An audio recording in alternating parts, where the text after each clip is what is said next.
we don't know her. For those of us that we don't know her, she's an expert in logistics management. When you talk about expert, we are really talking about for someone to be an expert, she is an expert in logistics management. She has been doing it for some time. She has a proven track record. So we decided to bring her online today for her to give us her own knowledge concerning logistics management. Ladies and gentlemen, let's welcome Mrs. Mercy. Mrs. Mercy, you're welcome, ma. Thank you, MGB Management. Thank you, and good evening, everyone. Good Yeah, I evening, can ma. see, yes, I can see Usman Adamu, I can see Julie Okobo, I can see Abubakar Aminu, and I think those are the only people on call at the moment. And I would also, I don't know if it's permitted to wait maybe like 5 minutes for others. Let's see if others will join. If these are not the only people that should be on the call, then I will solicit for it's maybe 5 minutes for others to join so that when we start, there won't be any need. I can see that we have 11 people on call already. So I think it's a good number for us to start with. So once again, welcome everyone. My name is Mercy. All right. Good evening, Hazan Aziz Adewale. All right. So without wasting time, today's topic, we are going to be looking at inventory management and global logistics. So we are looking at, inventory management just 1 hour. And by 6, we are already going into global logistics. And I want to believe that everyone on call has one experience or the other another. So I assume I'm talking with professionals and I'm talking with people that have experience and all that. So the class is going to be solely participatory. Everyone will talk at one point or the other. So don't hesitate to hide your experience, your knowledge, and your expertise. Everyone here is to learn from each other. I also endeavor to mute. Thank you, Edewo. Endeavor to mute except or until you are asked to, unmute and speak. So I hope you are listening to me. Can you hear me? If you have any issue with my Yes, audio, we can hear you. hear me. Okay, thank you so much. So like I said, okay. So like I said, I assume this is a gathering of professionals. This is a gathering of expertise. So don't hesitate to share your experience, to bring in your professionalism and all that, because everyone here is learning. All right. So permit me to share my screen right away so that we know exactly what we are doing. All right, can you see my screen? Can everyone see my screen? Yes, yes. Yes. Okay, okay, all right. So I'll be looking at the names. So just everyone should just, like I said, it's going to be a participatory class. Everyone is going to speak at one point or the other and all that. So when I call on you, or if like a general question, so you're free to speak. I won't be the only one talking in the class. I know, like I said, and I'm reiterating that, and I know I have professionals. I know people that have experiences when it comes to inventory management. So don't hesitate to share your experience. So without wasting time, we are having inventory management today. So like I said, we are going to be asking ourselves, because you can't just bring just one big word and you start speaking English and all that. We need to really get the elementary understanding of what we are into so that we'll be able to, run with that. So I want to ask, does anybody on the call have a better understanding or definition of inventory? Because we've been hearing it, inventory, or like as you are here as an expertise, as a logistic manager, and you are just talking to a layman that do not have knowledge about, this course and all that, and you are talking to someone, so, oh, we don't have this, our inventory is short. And someone will ask, like, what do you mean by inventory? So do we have someone that can, in just be one sentence, what he or she understands by the word inventory? So we just have to break down the word. So I want to call names, because if I wait, we might waste time. Like I said, we have just an hour for this. So I'm calling on, I think the first person on the call today is Abubakar Aminu.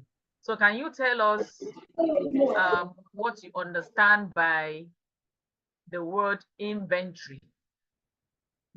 Please, I'm seeing Eric Hazim, except you want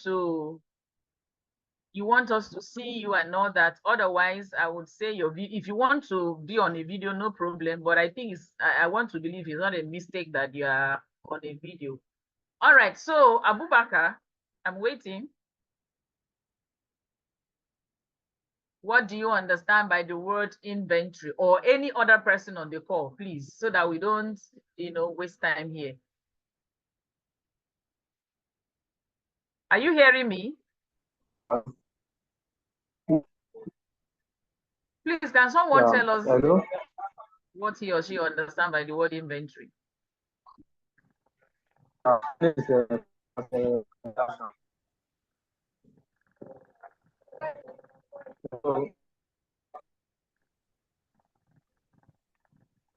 Hello? I can barely hear you. Okay.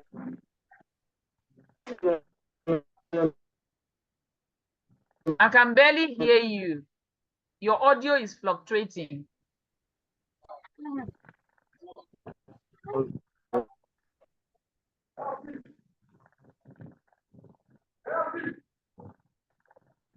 Please, can someone with a better audio tell us what inventory is all about? Okay, good evening. Good evening, please. Yes, inventory refers to all the goods, materials that are available within a business that are sold or available for selling to earn profit. That's inventory. The total number of goods that are available within the business company that are available for selling to earn profit. That's inventory. Okay. Please, may I know who just spoke? Your name, please. This is Dr. Julie. Okay, Dr. Julie. Okay, thank you so much. I want one other person to speak on that before we move on. Good evening. Yes, good evening. Good evening. Good evening. By the word inventory, as the first speaker said, it simply refers to items or raw materials that are available for in a business. So this is what I understand. It's either in form of raw material or in form of items or stock, which are used for profit gain. So this is what I can think about. Okay. All right, that's also a good one. I need some other person to tell us what management is all about. We are just trying to break down. What we are doing this moment is just breaking down this word, so that by the time we marry them, we will have a deeper understanding, or a clearer, understanding. So can someone tell us what he or she understands by the word management, or what management entails? Hello. Good evening, everyone. Okay, so my name is Igirina. Management means it encompasses the process of planning, organizing, directing, and controlling resources. It can be people, finance, or materials to help achieve a specific goal. Yes. Okay. Okay. Yes, we are all on the same page. I just wanted us to talk, so that I won't be the only one talking. So we are looking at inventory as the raw materials used to produce goods, as well as goods that are available for sale. So when you have the raw materials in the company, the raw materials, and both the finished goods and the ones that are in raw form are what we call, and these are the ones that, bringing together or looking at it, are the ones that actually bring money to the company. So that is asset. And my next question will be, for example, you have maybe a truck loaded with what is it called, with this sachet water that is on its way is going out for delivery. So the truck and the sachet water and the truck, which of these two materials can we refer to as inventory? We have a truck, a vehicle loaded with sachet water. What I mean sachet water is pure, what we normally call pure water. Now, these two materials, now, which of these can you refer to as inventory?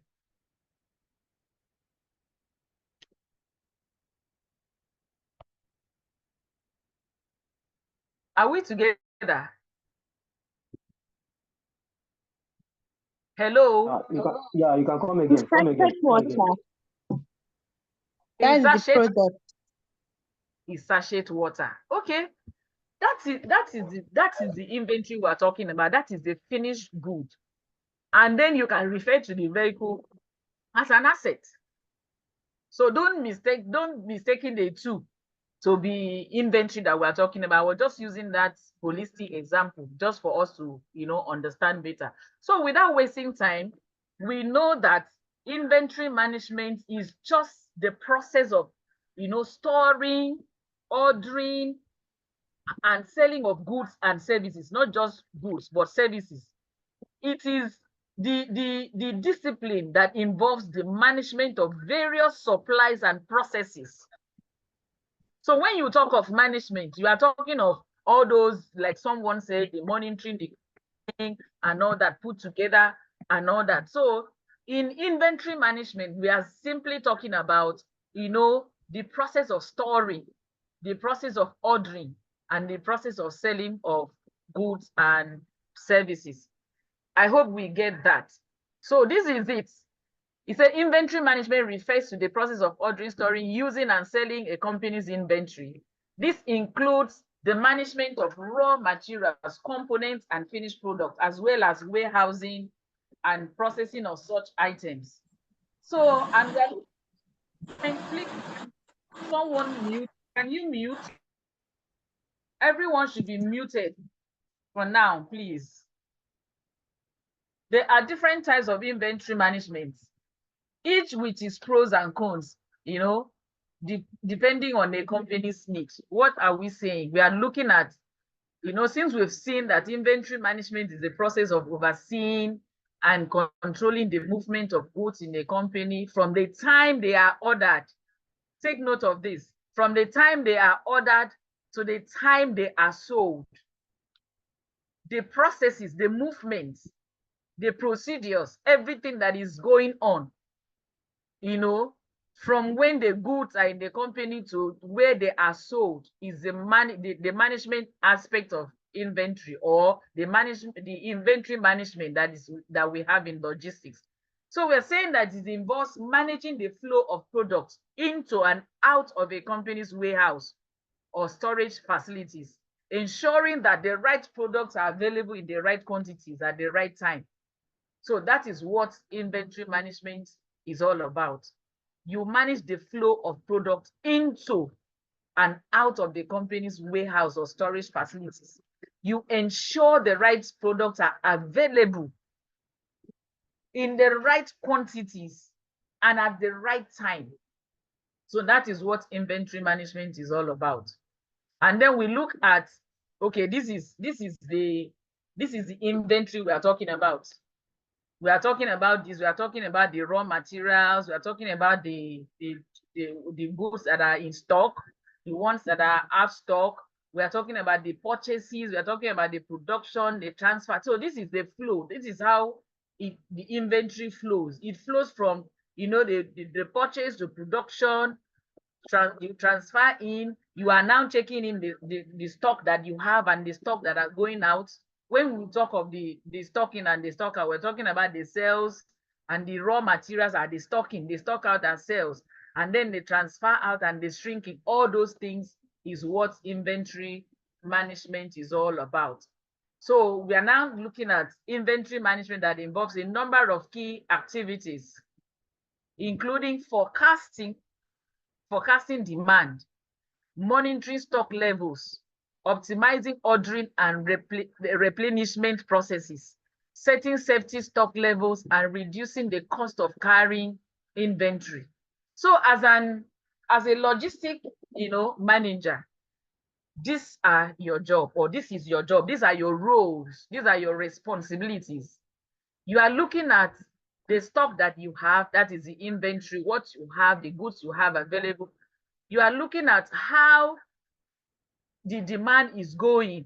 You are monitoring the stock levels. Is it coming down? Is it just stockpiling, or has it been going out? And as they are going out, are they going out just and they are not coming in? Is there return, or are there products that are that are damaged as a result of transportation and all that?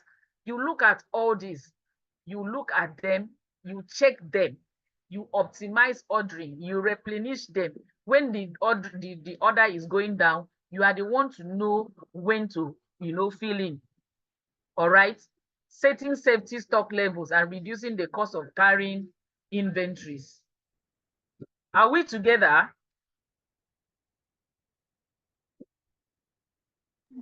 Are we Yes, together? Yeah, we are.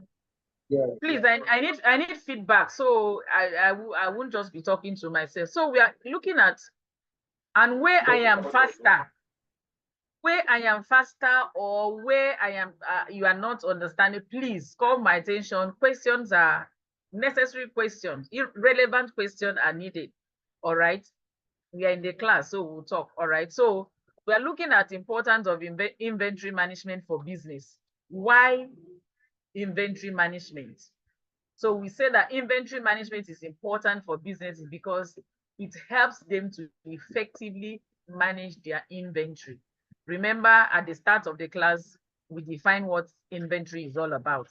So the inventory we are talking about which is one of the most valuable assets. Now, as a production company, you don't have you don't have goods on ground, available for consumers. What are you doing in that business? You are more like you are just wasting the resources. So there must be an inventory. There must be goods and services that are available for consumers. All right. And these goods that are available must be valuable to customers or to the end users. So it's not just you keeping, stockpiling products or goods, you just put it there. Those goods must also be valuable. It must be something that is needed by people for use. So here are some of the key reasons why inventory management is important. We are looking at reducing the cost of inventory. Now, why do we manage inventory? Why do we look into having enough goods on ground? Why do we we prevent overstock? Why do we have monitoring at every level? Why do we even monitor the products that are ordered, that are needed? Why do we do that? It's simply because we want to reduce the costs. Like I said earlier on, you can't just be producing stuff. Oh, we are known for producing Indomie. and you don't even know, oh, this Indomie, the cartons of Indomie we're producing, have we been selling them out? Do we have people that are actually in need of this? And you keep producing. When you produce, remember they have their shelf life. It will get to a point all of them will get spoiled. All right.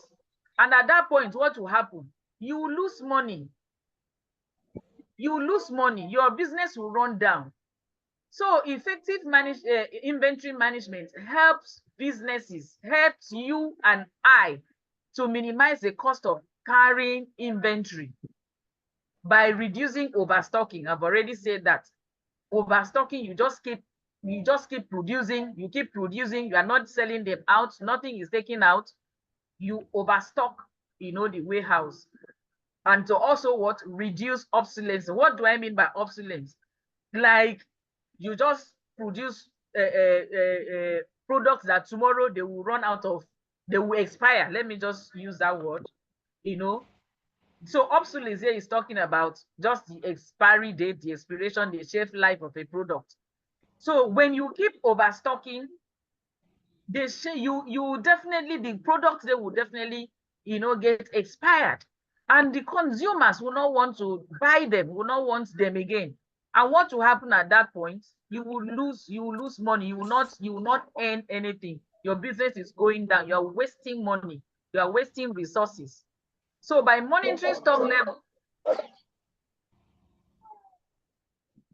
someone is distracting, please.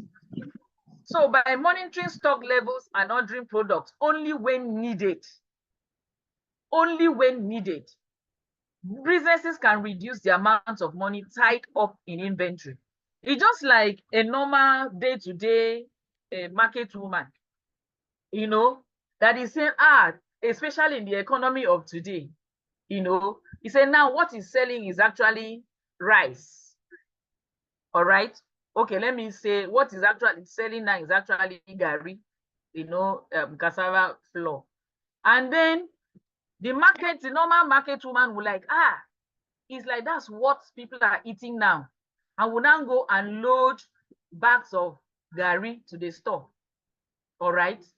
You keep them there, maybe even in a store or in a shop where maybe when rain starts to fall, there will be flood and all that. And you stockpile bags of gari because to you, you feel that, oh, this is what people are buying at the moment.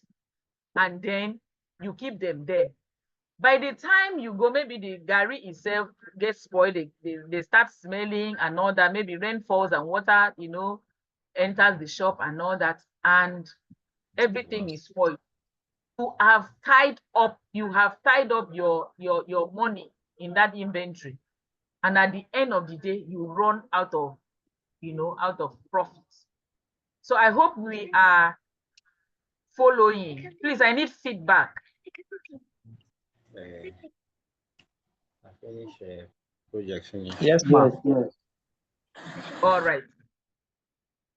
And then the number two reason why the number two importance of inventory management for business is to prevent stock out. Okay. Do we understand what stock out means? I know we do. So inventory management helps business to avoid stock out. What is stock out? Stock out is when you have a product that is in high demand, or whether in high demand or but is a product that people want or people need. All right. And then because you did not manage your inventory well, you don't even know when you have lace, you will now sell to the last. All right. And then a customer comes in or is putting his order, oh, I need this, I need that, and you now rush there, you say, oh, we don't have it again. What will happen? It will lead to loss of sales. The sales you would have made to make profits, you will not have it. And then your customers will be dissatisfied. Customers will feel, oh, you are not serious. I don't know if any of us have had that experience where you know that, I need this thing. You know that this product is actually, moving, people are buying it. And then you get to the one, outlet that you know that should be having this product, and you get there and you don't see them, how do you normally feel? You will feel so disappointed, you know, you feel dissatisfied. And by so doing, you would definitely look for a close substitute. And the business person that would have, you know, sell that particular product and make profit will just be there. He has lost some sales. So by monitoring stock levels and setting safety stocks levels, businesses can ensure that products are always available for sale. Are we together? Yes, yes. Yes. So another important is that it improves customer satisfaction. So effective inventory management helps businesses to improve customer satisfaction by ensuring that products are always available. I've just, you know, explained that. So this can lead to increased sales and a more positive reputation for the business. There are some, whether we like it or not, there are some business outlets, maybe stores in particular. It's common with stores. You just get there, you just will say, this one that will never have this product. Because probably you've gone there like two or once or twice, or you know, maybe many times, like, you have this? I don't have, we'll get them tomorrow. And please, can you come back next week? And you go there next week. They say, oh, it's on the way. Please, can you come back in 2 days? You go back. The third time, you will be totally dissatisfied. And even when those products later comes in, you will not have the faith. You will not have that trust. There won't be confidence for you to, you know, say, okay, let me go back. You always look back and like, I've been there the first time. This was my experience. The second time, the third time, definitely you will not go. And it will definitely lead to customers' dissatisfaction. So keeping or managing inventory or having proper inventory management improves customer satisfaction, because you will know what products or what service is moving at the moment, is selling at the moment, and you always have them in stock so that, you know, your customers will always, you know, come. So we are looking at inventory management operation. All right. Inventory management operation. I hope you are learning something. So if I'm too fast, please call me back.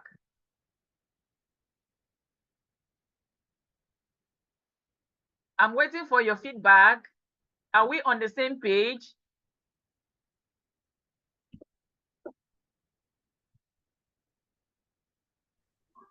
Yes, ma'am. Hello. Yes, ma. Yes, ma. It's as if people are absent-minded in the class. So what's going on? We are with you, just that we mute our own speaker. We are with Okay. you. Okay, unmuting shouldn't take up to 5 seconds now. All right, so we are looking at inventory management operations. We look at inventory management operations that are the activities involved in managing a company's inventory. So this includes, you know, demand forecasting, very important. So when we are talking about demand forecasting, it's simply the process of predicting future demand for a company's products. So this information is used to determine how much inventory to order. Now, as an inventory manager or as a logistic manager, you should know the products that are in higher demand. You should know the seasons where these products are demanded. All right. You should know the trend. So it's very important. So you'll be able to say, okay, maybe you have products that are sellable during Harmattan, which is basically maybe oily kind of product, you know, because of the harsh weather. So as a good inventory manager, you should be able to forecast and say, okay, maybe from October or November, December of every year, we have Harmattan. And you also have to consider the location that I'm talking about, the geographic, you know, location now. Which part of the country do we have, you know, serious Harmattan?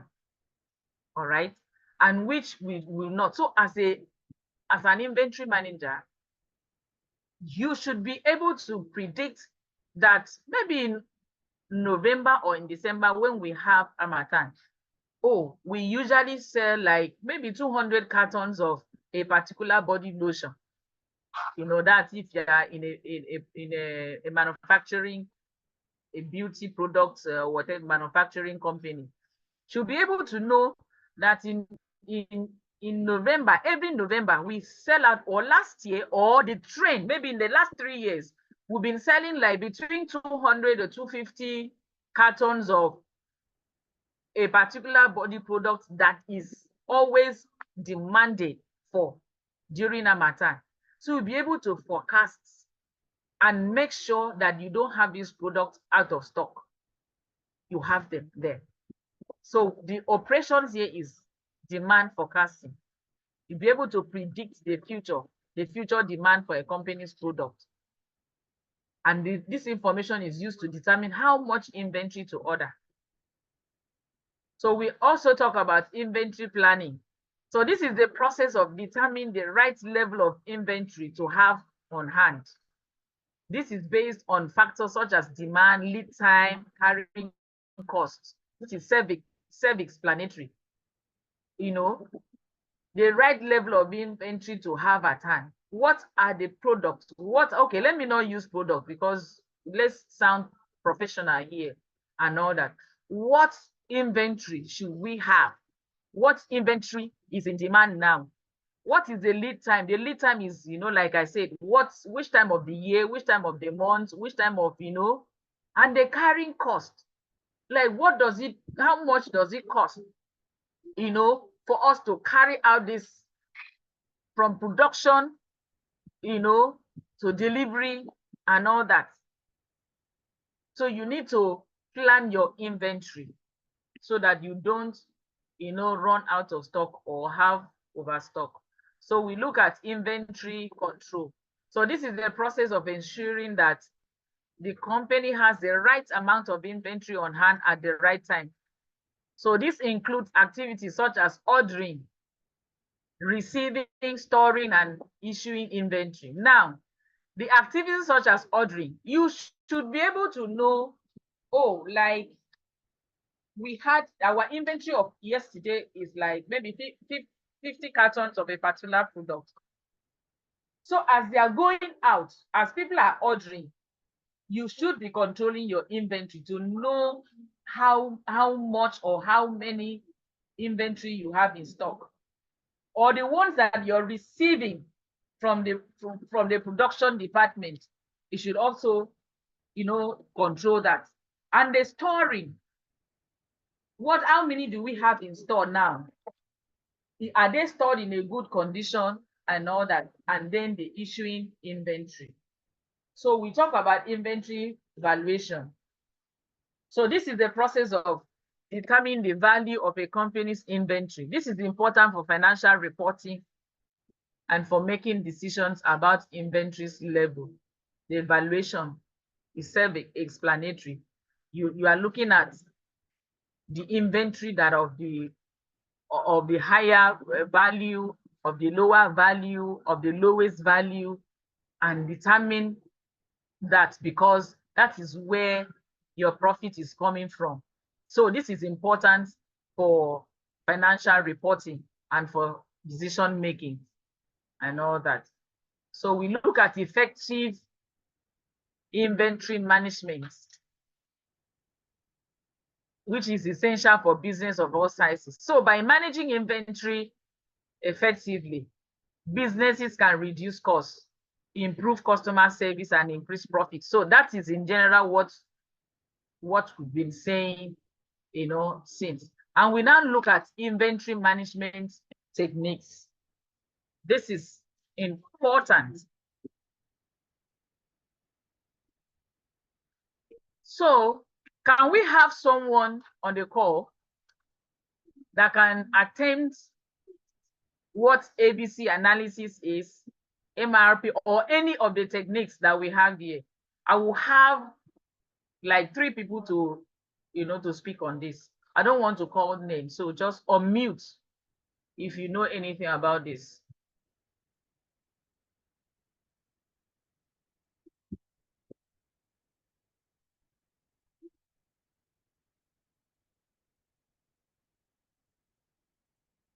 Is someone helping us out?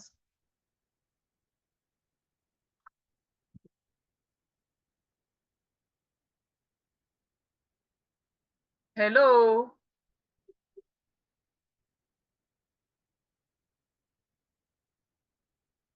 Blessing Asukwo, can I hear you talk on this?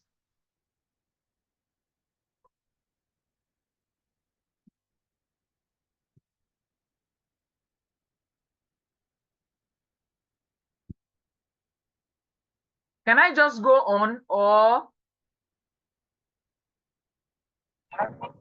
Hello, good evening. Good evening. The MRP, I know the meaning of the MRP. I have heard it. So the meaning of the MRP is material requirement planning. So what I understand by it is it's just like planning during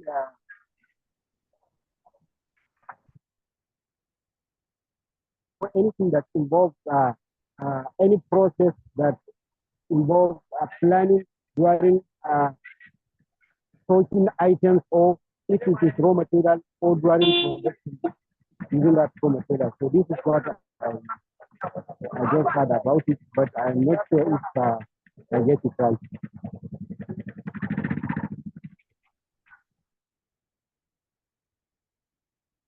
All right. Can I have someone else? Hi, Ma. Can I speak on drop shipping? Yes, please. Okay, thank you. So drop shipping is a retail fulfillment as in method where a store doesn't keep the product that it sells in stock. Instead, when a store sells the product, it purchases the item from a third party and has it shipped directly to the customer. That's what I know about drop shipping. Okay. Another person, please. Good evening, Ma. Good evening. I want to say something on ABC analysis, even though I'm not too sure. I think it means activity-based costing. That is to say, when before everything will commence, or before starting up a logistic activity, you have to like give a list and then try to predict how much it will cost based on your surveys and then window shopping, as the case might be. I think that's all. Okay, that's generally for business, but for inventory management, I think it's a little different from what you're saying. So okay, let's go. At least we have an idea. So without wasting time, we just want to go in to look at this inventory management technique. So the first one is ABC.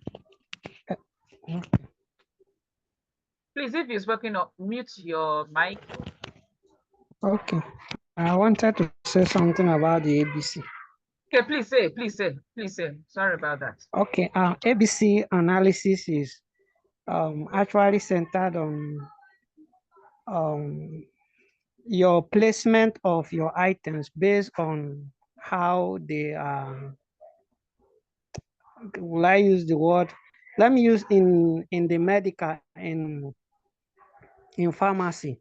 The fast-moving drugs can take the class of A, then the slow-moving drugs can take the class of C. Just placing your items on these categories of fast-moving, average-moving items, and slow-moving items. Placing them on those categories based on ABC analysis. Okay. That's a good one. That's holistic. That's an holistic. So basically, ABC technique is always in logistics to has always better control. So this analysis is one of the most common use inventory management. Please, can you mute? So is the most commonly used inventory management. Sometimes it's even unconsciously, should I say unconsciously or consciously, it's just like in our personal lives. All right. Take for example, maybe in your home, you have some belongings that you feel, oh, okay, for example, take for example, for ladies, maybe you have gold jewelries, you have silver, you have diamonds and all that. The way you will keep them, the way you protect them is definitely going to be different. Because what is controlling this is the cost, the value that is placed on these items. All right, is the value that is placed on them that makes one. Sometimes, like I said, unconsciously, you just know that, oh, this one is more valuable than this, or this one is more important than this. And the way you will keep them, the way you store them, the one you protect them will definitely be, different. So ABC analysis, it's a method that analyzes, group that groups items into 3 categories. That's why we have ABC. So category A will be based on, the highest value. All right, the highest value in that business, and B will be of the lower, and maybe C at the lowest value. Like she is using like the medical line, the drugs in the pharmacy. You see that sometimes you get to stores, you see some products or some goods that are stored in a shelf that has keys. All right. Me, I ask questions when I get to some place, I'm like, so why are these ones under lock and key if within the same store? So when a customer is in need of it, you now call someone with a key, you open and check. That means those products, they have higher value in terms of money. So you know that if you lose one of that, it will cost you a lot. All right. So that is that in monetary value. And you also have another set that, oh, these are the products that are high in demand for now. That if 10 people or 10 customers will walk into this store or to this company, definitely maybe 8 out of those 10 customers or users will definitely go for this product. So you keep your inventory, you manage your inventory with that, using that, that factor, which is the ABC analysis that we are talking about. So you group your items according to their level of value. All right. Are we together? Yes. Yes, ma'am. Yes, ma'am. All right. So we move on to MRP technique. MRP technique, it's talking about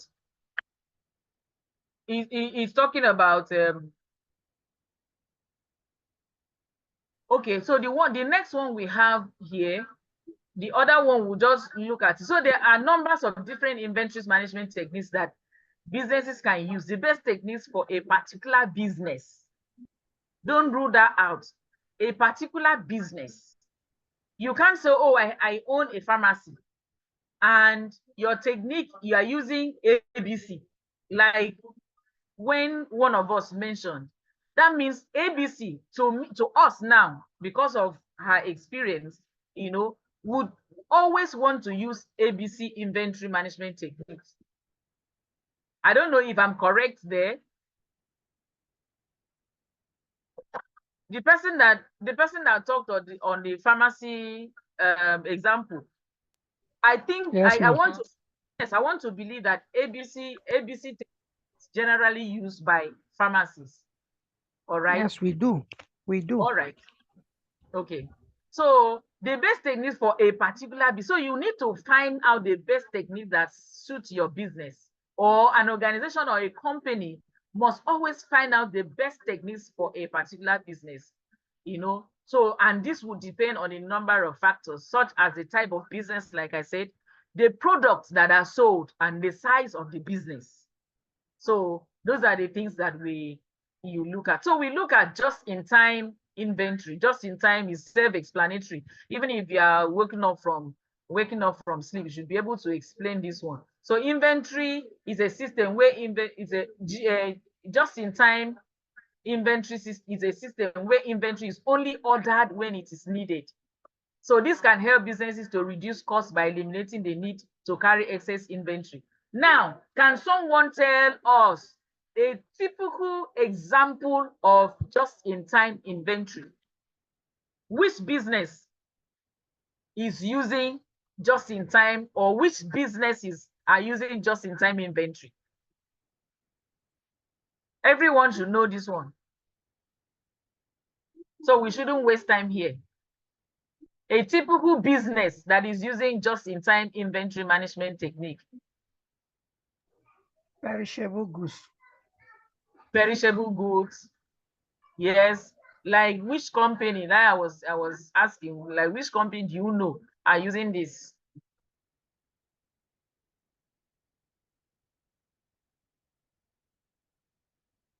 Just think fast. It's something that we know. It's something that we know.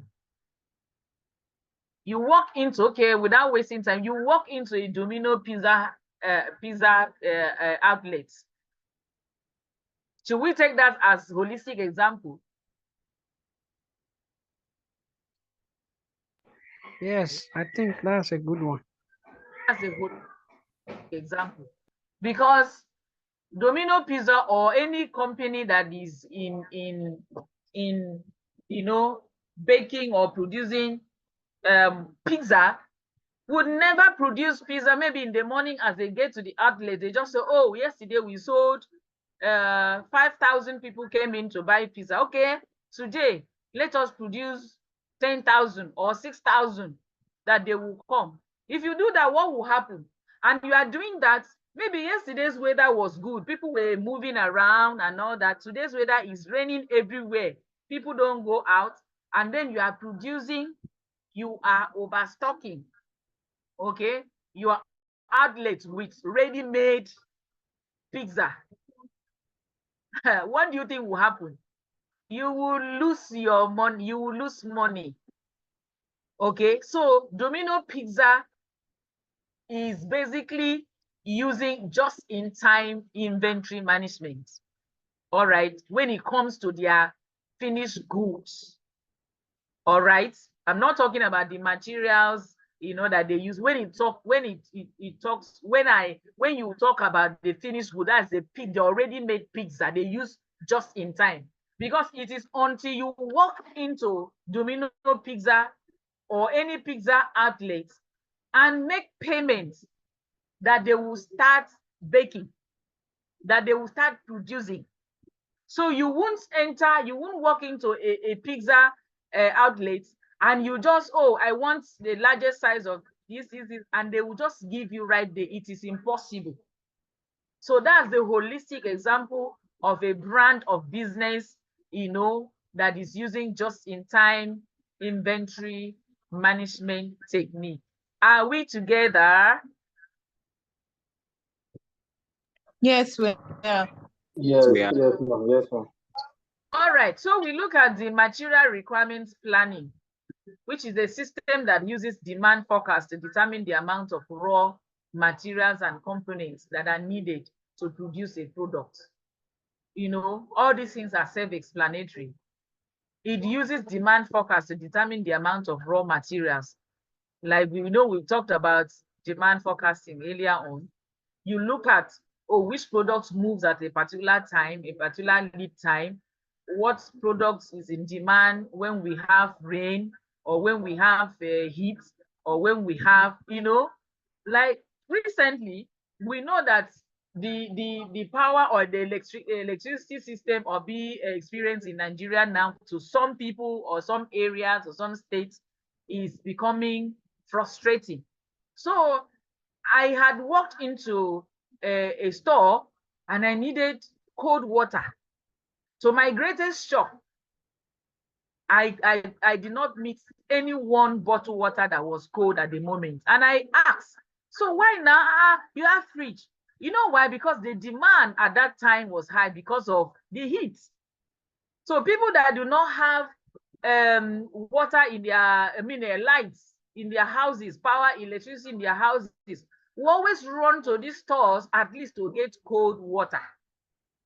And as an inventory manager, what are you supposed to do? You have to focus, like, this is it. Oh, there's no no light everywhere. People are not using their refrigerators.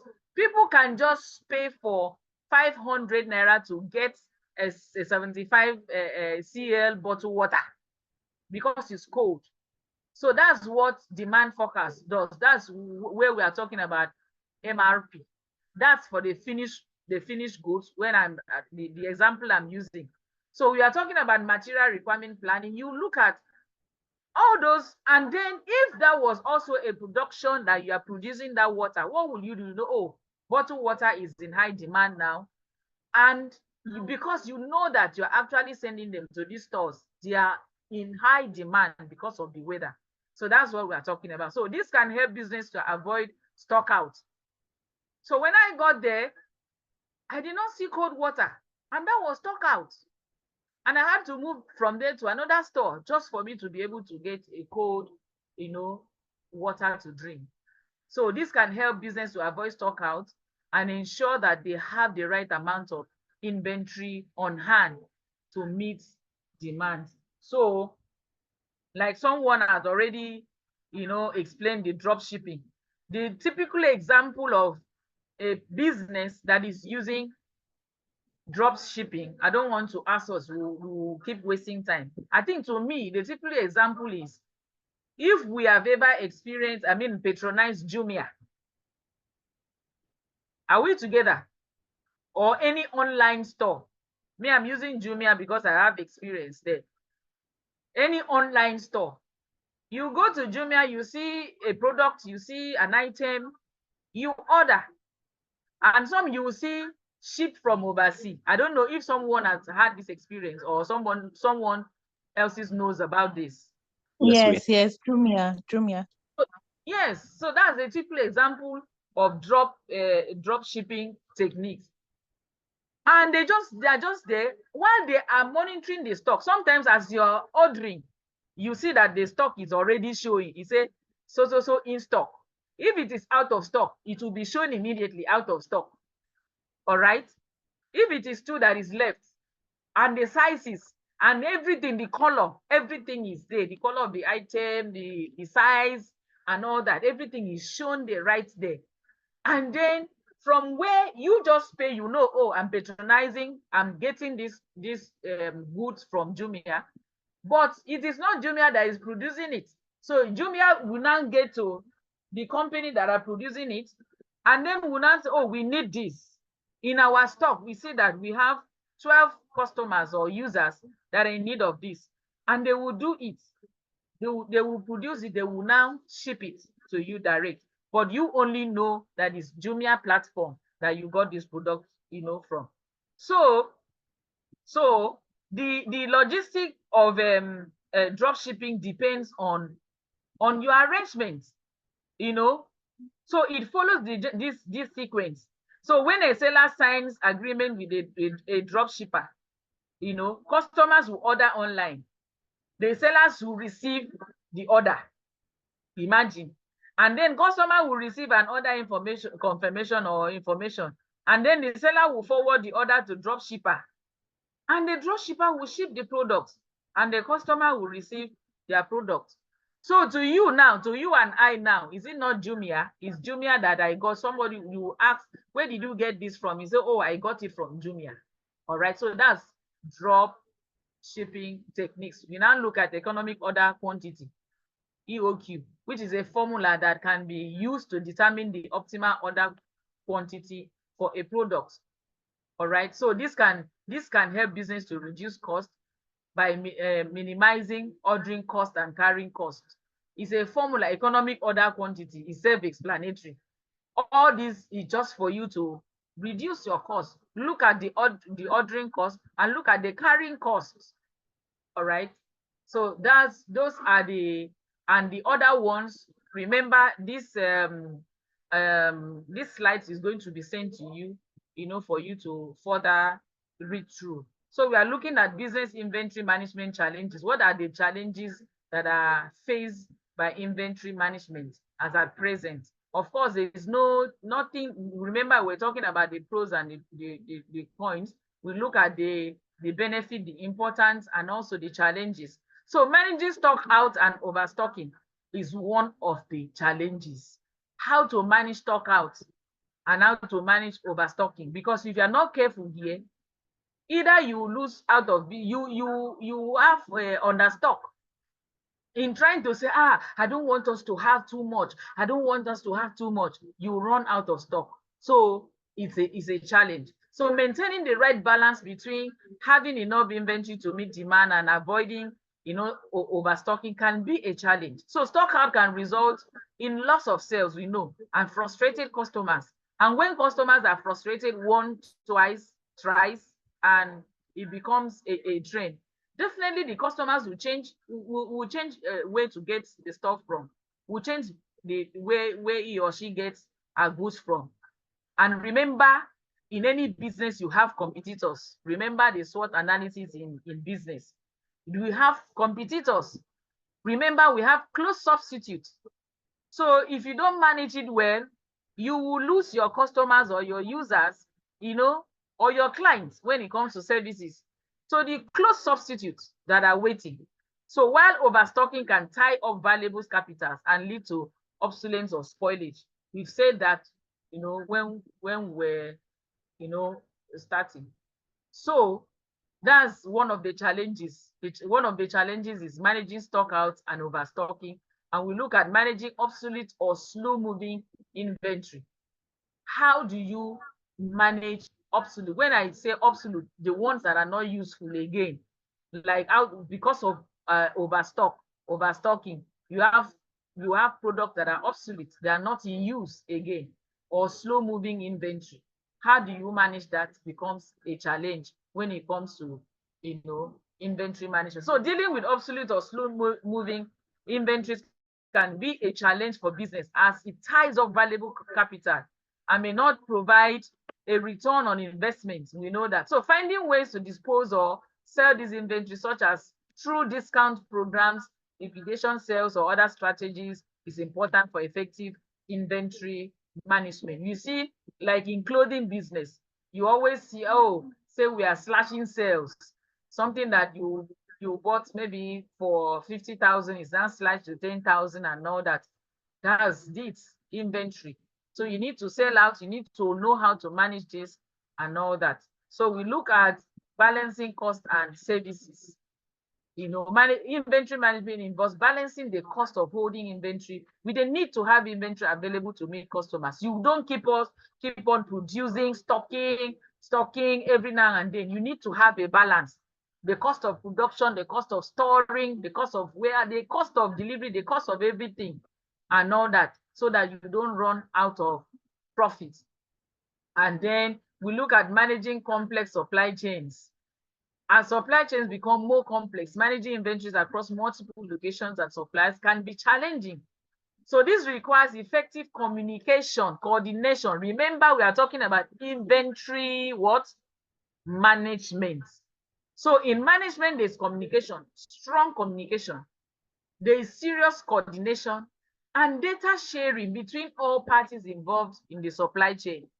This is where technology comes in when you are managing complex supply chains, because you have to always be on time. You need to communicate on time. You need to coordinate on time. And as such, data are needed to be shared across board. All right. So we look at adapting to changes in demand. So rapid changing in demand can be difficult to manage. Today, we are eating this. Tomorrow, this is not moving. Tomorrow, and you have had stock, you have stockpiled your products, your goods and all that. And suddenly there's a rapid change. All right, so these are the challenges we face. So dealing with seasonalities, I've said that before. Seasonalities for businesses that sell products with significant seasonal fluctuations in demand. So managing inventory levels can be a challenge. Accurately forecasting demand for these products and adjusting inventory levels accordingly is crucial to avoiding stockouts or overstocking. That is self-explanatory. Like, for example, you're selling winter clothes.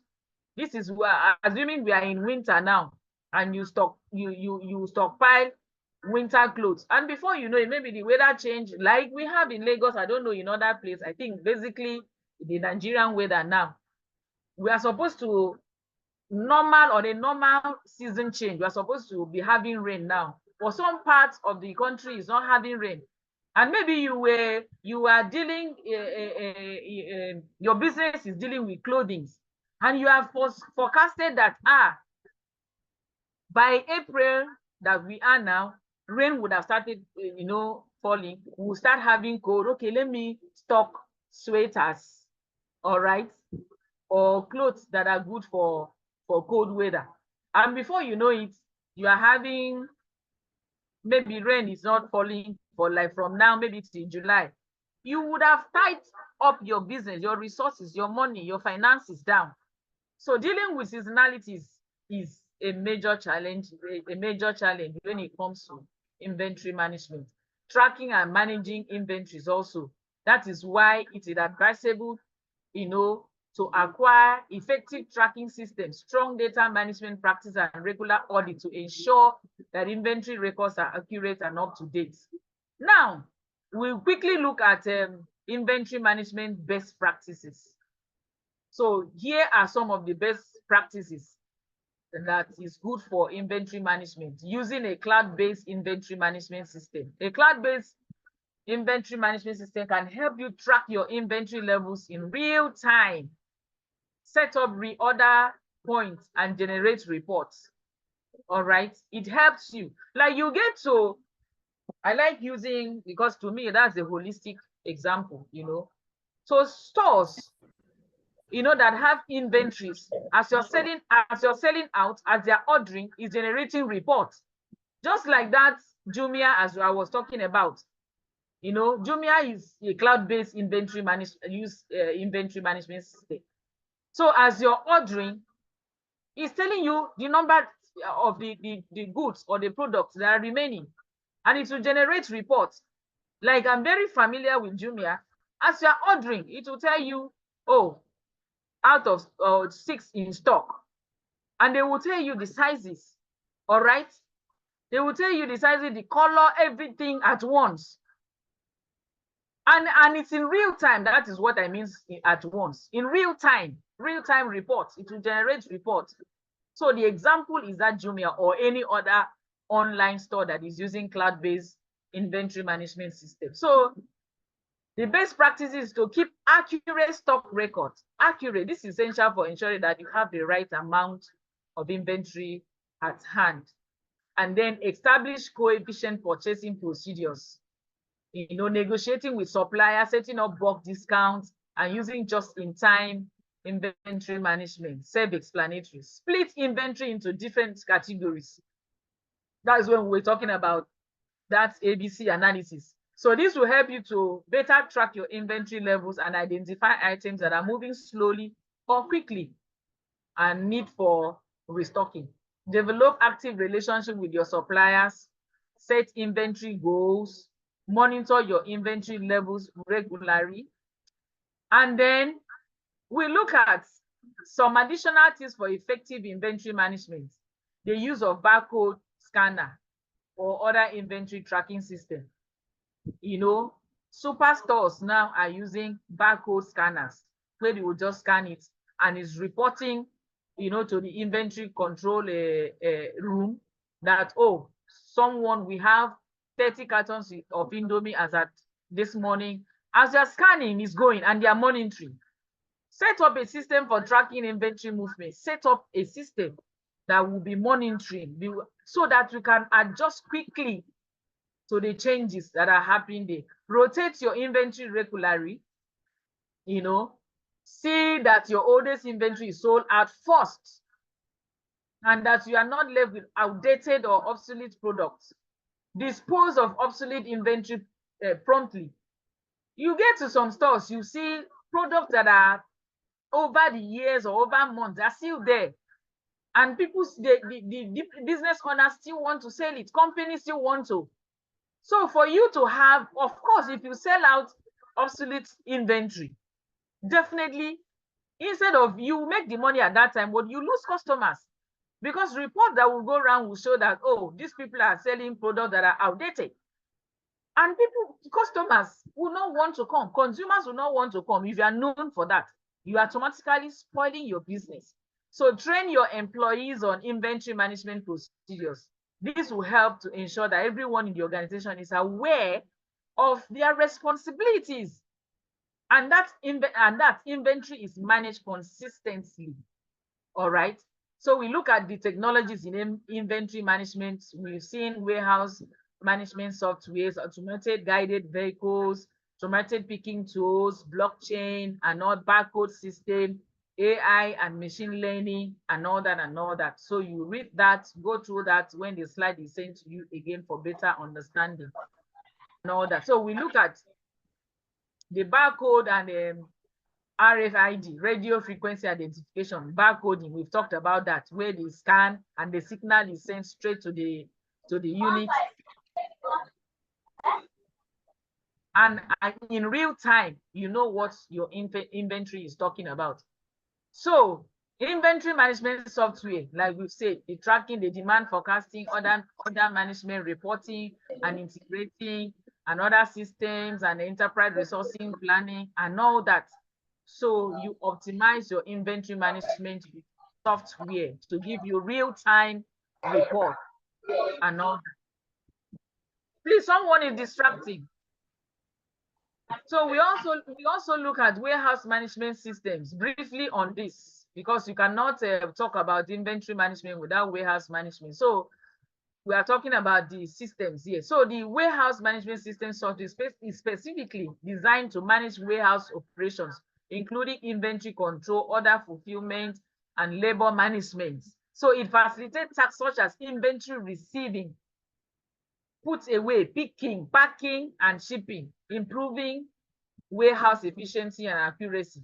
We talk about ERP, enterprise resource planning, so including inventory management, finance, sales, and purchasing. They provide a centralized database and streamlined processes across departments. You don't need to run from the production to the store, to the warehouse. Gone are the days where all these things were done manually. You'll be recording, oh, this one is not balanced. I'll check now. You now go and be, manually and physically carrying cartons to check and be counting.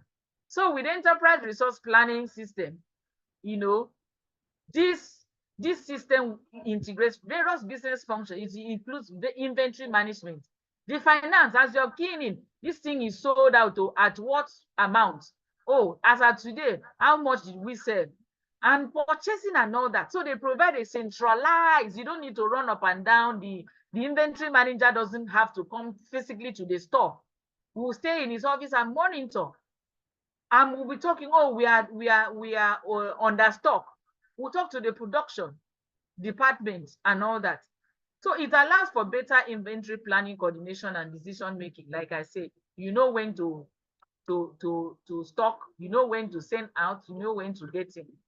We talk about cloud computing. We've also said that it's very flexible, and it gives you access from anywhere. It's scalable and it's automatic. So cloud solution enable real-time data synchronization across multiple locations. You don't need to you can, as your goods is received, you are seeing that, oh, we've delivered this and all that, facilitating collaboration and providing a flexible and cost-efficient solutions. We talk of internet and all that. So Internet of Things, the technology connect physical objects to the internet, enabling data collection, communication, inventory management. We talk of sensors and smart shelves that can monitor inventories, temperature, humidity, and other environmental conditions. You know, we have some product that you can't expose them to the sun or to heat. If you keep exposing them to either to the sun, some do not like cold places.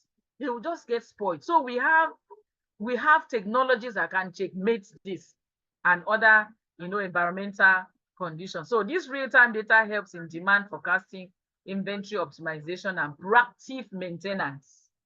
Take note of this, proactive maintenance. All right. So we talk of mobile devices and mobile apps and all that. Everything should be up to date, you know, for real-time information. We look at artificial intelligence and machine learning and all that. These the higher you know, technologies of it that will analyze everything. Will analyze vast amounts of inventory. Will identify patterns. You know, this artificial intelligence and machine learning will give you real-time analysis of what your inventory is all about. We will even forecast it for you. We will predict it. We will optimize order and identify trends. If there's anything, you know, machine learning does is it identifies trends and anomalies in inventory patterns. We talk about robotics and automation. We talk about warehouse automation, where technologies like automated conveyor system, robotic arms, and everything is just there just to improve, optimize your inventory. And we've seen that these technologies, when you implement them effectively, will help organizations improve inventory accurately. It will reduce stockouts. You know, the choice of technology depends on the specific requirement, and it also depends on the business, the size of the business. So quickly, we are running out of time. We want to just run through the 5-step inventory management process. So before being able to optimize your inventory management process, it's important to ensure that you have the steps covered. So we look at receive and inspect products. When you receive it, you inspect it. You don't just collect it and just throw it in. You have to sort and stock products and all that. And you need to accept customer order. You need to fulfill package and ship order. You need to reorder new stock and all that. So in conclusion, inventory management process requires a number of steps that will work together to guarantee successful and efficient inventory management. So the inventory management processes includes the following steps: demand forecasting, which we've been talking about, establishing reorder points, inventory tracking, reorder and restocking, quality control, very important. You can't sell out obsolete products or outdated products that have passed their shelf life. It's not possible. You would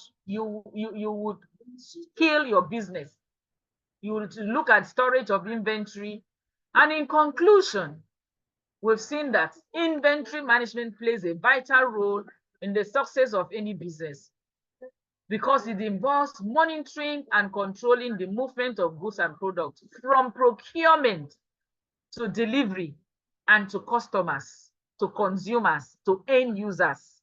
So effective inventory management helps businesses lower cost, boost efficiency, enhance customer satisfaction, and gain a competitive edge in the marketplace. I hope we have learned something now. So in conclusion, I just want one person that is representing everyone. So just in conclusion, tell us what inventory management is all about in 1 or 2 sentences, so that we can move on to another topic. So one person, just volunteer and speak for everyone. All right.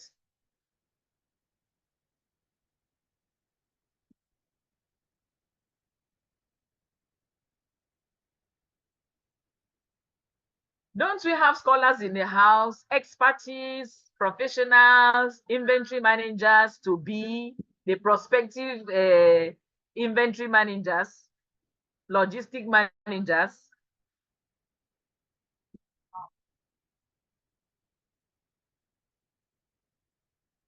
Okay, Obeka, Ifi. Unmute and talk. Obeka, Ifi, I can see your hand. You are raising your hand. Please, can you speak?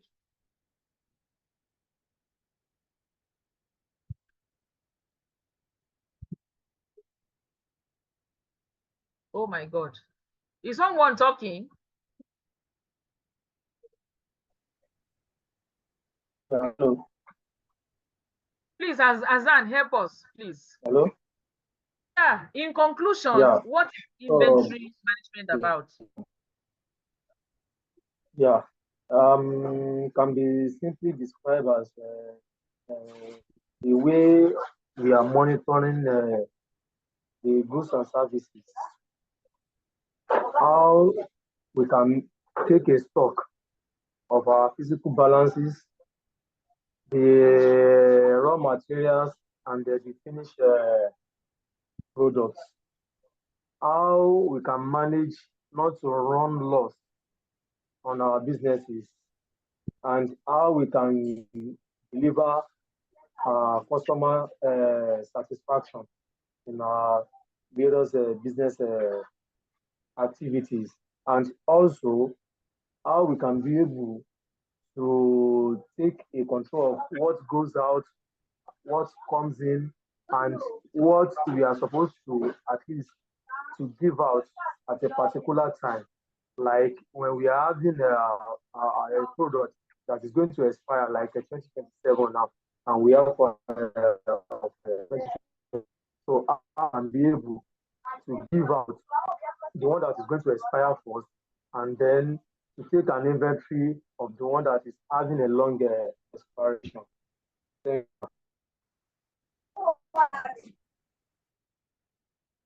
Okay, so that's a good one. And I believe everyone have learned something today. That when you go out of this class, and then in your various organizations as inventory managers or logistic managers, you will not be found wanting, all right, when it comes to inventory management. So that is that for inventory management. I will give us just 5 minutes and we continue with global logistics. All right, is that okay for everyone? Without wasting time, when it is 5 minutes after now, I will start, whether we are complete or not. Or is there need for the 5 minutes, or do we just continue from here? Let's continue. Okay, all right. So let me stop sharing this slide so I can bring in the other slide. Thank you.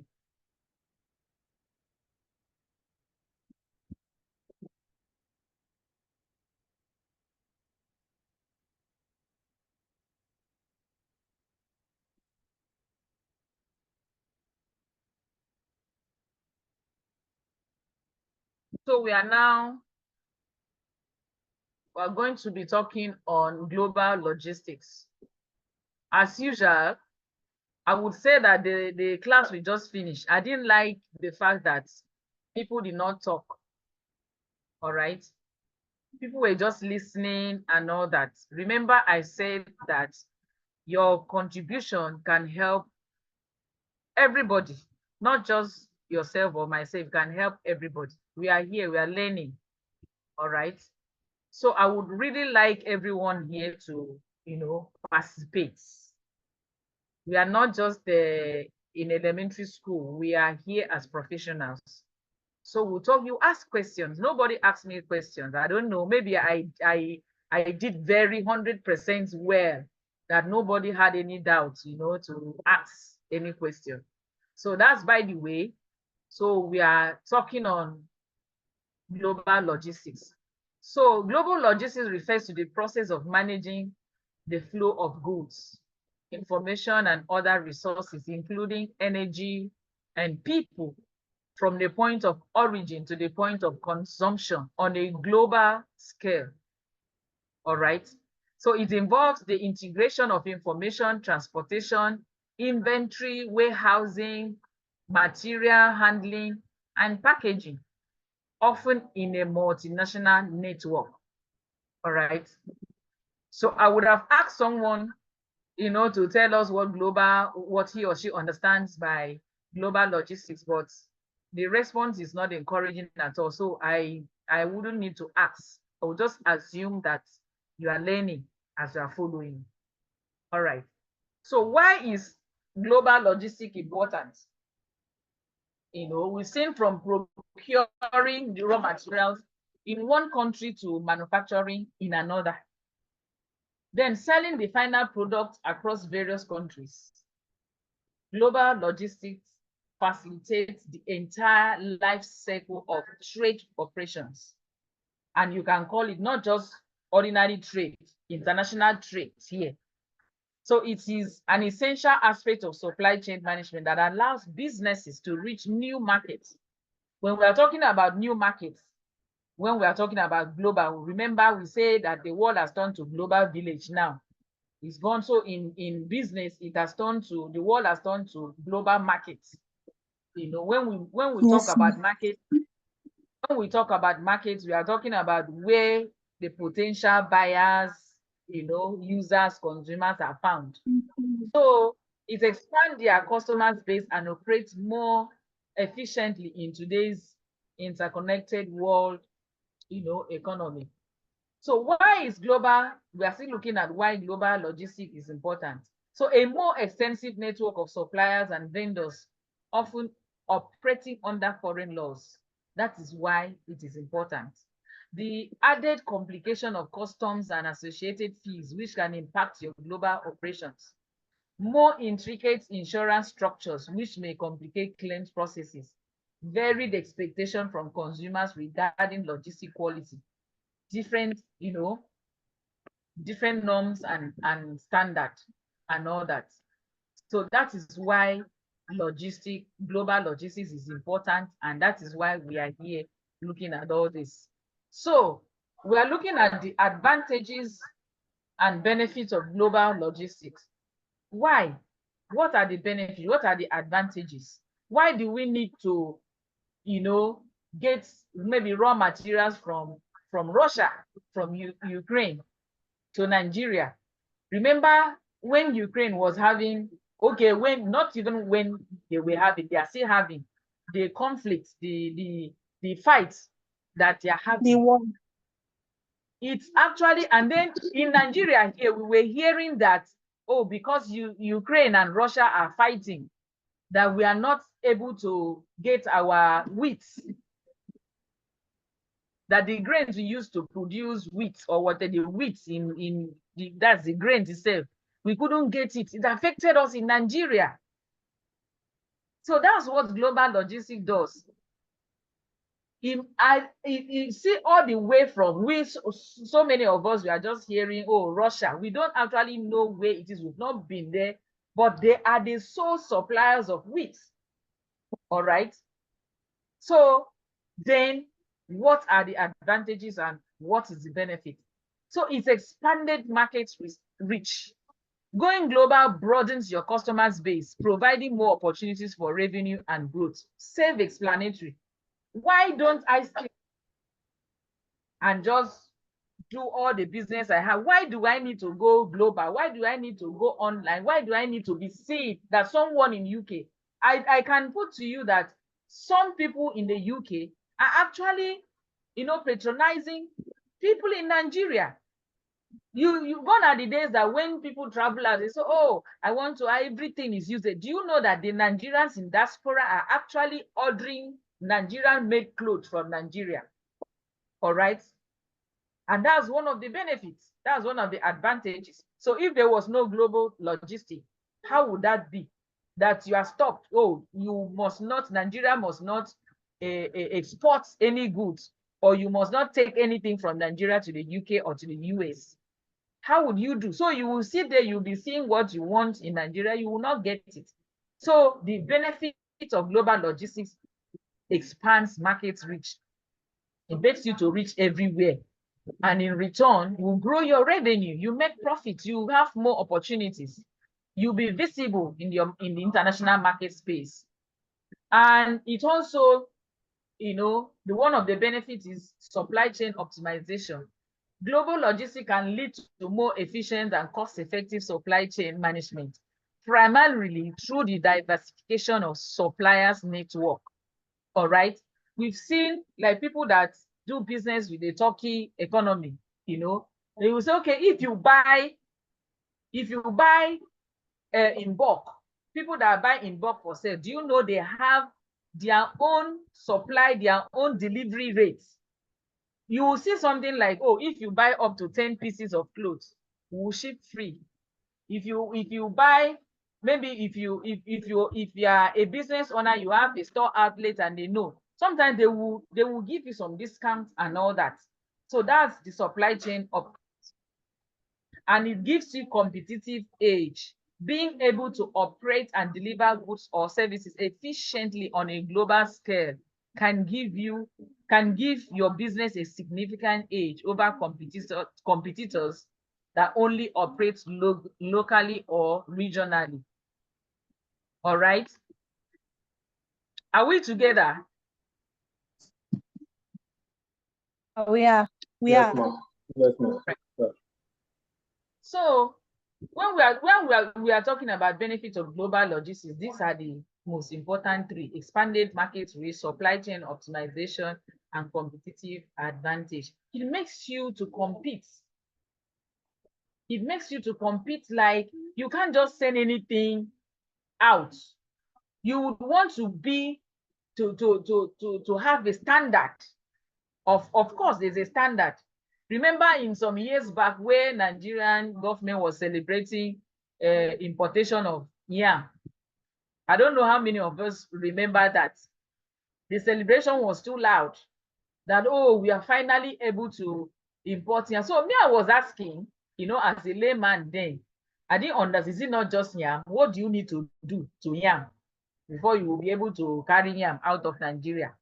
Is it not just to harvest the yam, to clean the yam? If it's to what other things? So, but they say there were standards that, there were protocols, there were factors that they need to meet, conditions that they need to meet before they could, as a country, be able to export yam. So it will give your business competitive advantage. You don't just sew clothes because you go, oh, like, I'm just coordinated, just so. Is it not to way? You would look at the way the other countries are doing their textile industries, the way they sew, the way they make dresses, the way they, and all that. The fashion designers, you would want to also be able to meet that standard. So that is it for that. And then we now look at examples of global logistic providers. Like I said, I would have been asking us questions, but the feedback is slow and is not encouraging. So the likes of DHL, the likes of FedEx and OPS, Universal Parcel Service, all of which have an extensive international presence and offer a brand range of services to facilitate global trade. I patronize DHL very well, and we know they have standard when it comes to tracking, when it comes to real-time tracking, when it comes to delivery time and all that. They are top-notch. So these are the examples and all that. So we move on to, that's just example. So the major function of a global logistic provider, what do they do? Transportation and distribution. The providers manage the movement of goods via multiple transport system modes. It could be A. We know DHL use A. That's why they are fast. We see C, depending on the product. Like the sea transportation, the cars, the rail, the roads, ensuring effective and timely deliveries. So all the mode of transport also depends on the product or the goods that you are to transport or distribute. So we look at customs, clearance. That one is typical. We know that one in Nigeria. They handle the complexities of custom processes.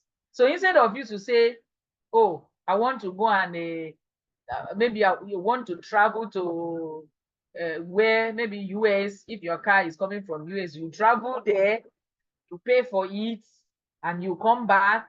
and then you now meet the customs. You know, the process is cumbersome. So these logistics providers, they handle this complexity. Sometimes we just see our goods delivered to us.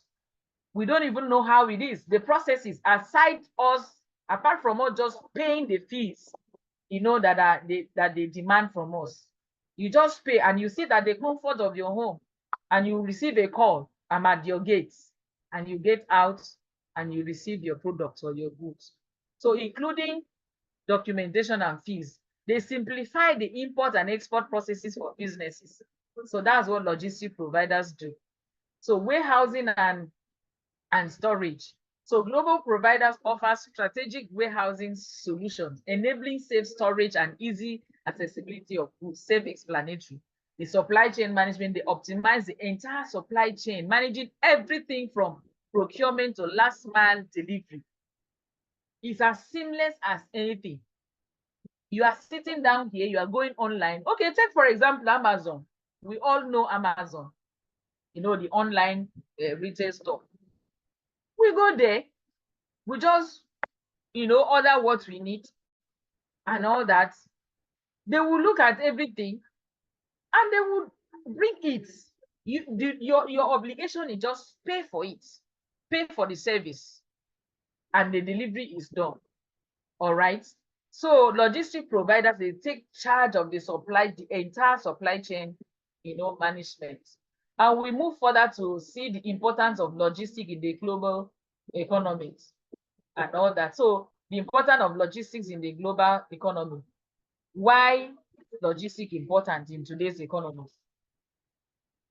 You know, it plays a vital role in facilitating the movement of goods, services, and information across the world, contributing to economic growth, efficiency, and competitiveness. And so let's look at the significance of logistics. So we look at supply chain efficiency. We've said this before, so I won't stay too long here. You know, logistics ensures the smooth flow of goods and services from suppliers to manufacturers, distributors, retailers, and ultimately, remember, you cannot talk of efficient supply chain management without completing this process. This chain must be complete until it gets to the end users, the end consumers, before you can say you have efficient supply chain management. All right. So an efficient logistic network reduces lead time, optimizes inventory management, and lowers operational costs. So this enhances overall supply chain efficiency. So trade facilitation. International trade heavily relies on logistics to connect markets and nations. Of course, you can't even venture into international trade without considering logistics. Considering logistics, you can't venture there. Like I use the example, you can't travel everywhere. You want to buy pin from China, you travel to China to buy it, and maybe the pin cost is 5 naira, and you now spend millions to travel to, you know. So logistics makes it seamless. It connects markets and nations. Efficient logistic infrastructure such as ports, airports, and custom procedures streamlines the movement of goods between countries, enabling global trade and economic integration. All right. So key points that highlight the significance of logistics. What are the significance of logistics? They create jobs. The logistics sector is a significant employer worldwide, from truck drivers, warehouse workers, supply chain managers, freight management. Millions of people work in logistics-related roles, contribute to job creation and economic livelihoods. So logistics, you know, create jobs. It gives competitive advantage. I will not dwell on this. We've talked on this before, this competitive advantage. So we look at the conclusion on this. So logistics is the backbone of the global economy, connecting businesses, consumers, and nations through efficient movement and distribution of goods and services. So its continued development and optimization are essential for fostering economic growth, trade, and sustainable development worldwide. All right. So the importance of having a global logistic network. Why do we need global network? Why? So we've seen that in today's world, like I've said, the world has turned to global market. Having a global logistic network is essential for any business that wants to reach new markets and customers. So a global logistic network is a system of interconnected freight forwarders, transportation intermediaries, and associated companies that work together to provide efficient and reliable logistics services across the world. The system has to be connected. All right. We need to know, oh, from Russia to maybe another place and all that, how is it going? Sometimes they just get to that place and they connect with another logistic network from there. Before you know it, they just do like till they get to us here. Like assuming you are, maybe you are ordering products or your raw materials from Nigeria. So a global logistic network can offer many benefits to businesses, such as cost savings. We talked about this. A global logistic network can help business reduce their transportation and logistic costs, as well as avoid custom duties and taxes. It's just like when you want to go and clear a car or a vehicle from the wharf. Now, as a person, as individual, you don't have any company, you don't have any, you just want to. Your taxes and your duties will even be more. It will be more. But when you pass through a logistic company that have done business over the years, they know how to navigate this. They know how to, maybe ask for because sometimes you hear, oh, it's because it's you. It's because I know you. Okay, let me give you discount. You heard phrases like that in businesses, in logistics, and all that. You can even negotiate. Okay, I'm bringing in. I'm giving you like five different products of larger quantity. Okay, so if I'm giving you this, how much do you want? What's my discount? So it saves costs. It's flexible. Imagine DHL taking the product that you would have used maybe through the sea, that would have gone, oh, you're sending some a particular item to UK, and it says it's going to go through the sea. Do you know how many weeks, how many days it will take before it gets there? But DHL will just put it in their flights, and before you know it, the same day it will get to their document center and all that, their logistics center and all that. Before you know it, they will just do internal distribution. So it's flexible, it's fast. All right. So, and for this, you need to consider the mode of, the transportation that you use. And this depends on the product or the goods that you are, sending out or receiving. So we talk about speed. I've already explained that using DHL, and the visibility.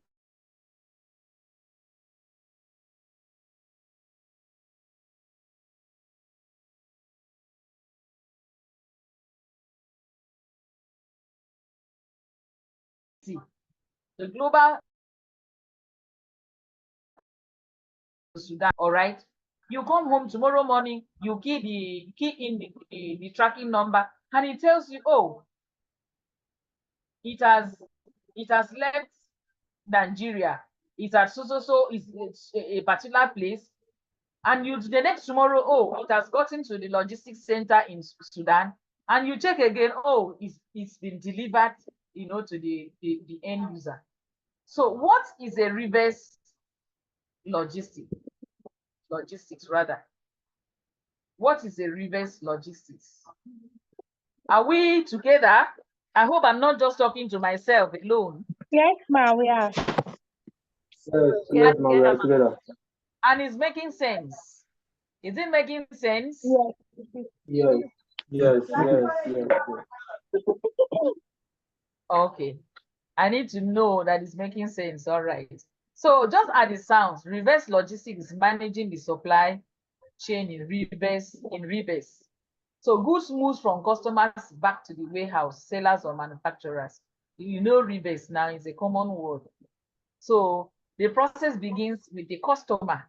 So in reverse now, it starts from the customer who decides to return a product that they have purchased. It can also include customer who return products for recycling, resell, or refurbishing to get credit on a new purchase. All right. We've seen where as you're returning, you are giving you something else, or they say, oh, we don't have this particular one. Okay, can we give you this and you collect? So why reverse logistics needs your attention? Reverse logistics is used extensively with the goals of retaining customers' loyalty and recouping value from returned products. So when you hear the word or the phrase reverse logistics, what should come into one's mind is the goal of retaining customer. If I buy or I patronize a store, I get a particular product, and maybe I notice that the product is not in good state, is outdated, is obsolete, the packaging is torn, is spilled, and I want to return, and they keep telling, no, we can't collect it. No, we can't, you cannot. I would go with it. I would not be happy. Humanly speaking, do you think I will go back there to get that product? I will not. I won't go there. So you do this. You allow reverse logistics because you want to retain your customer. In as much as you need to, there are things you need to check. It's not because, oh, you just want to retain customer. So customer would have been the one to destroy and use it. That is why we have something like warranty, this thing, and we have specific time. And they say, okay, if there's need for you to return this product, it should be between this time frame. And we have some product that we say, oh, this set of or this a type of products or goods, you cannot actually return them after purchase. So because of the growth of e-commerce, returns are now valued at nearly $1 trillion annually. All right, worldwide. So roughly 30% of items ordered online are returned. All right, are returned.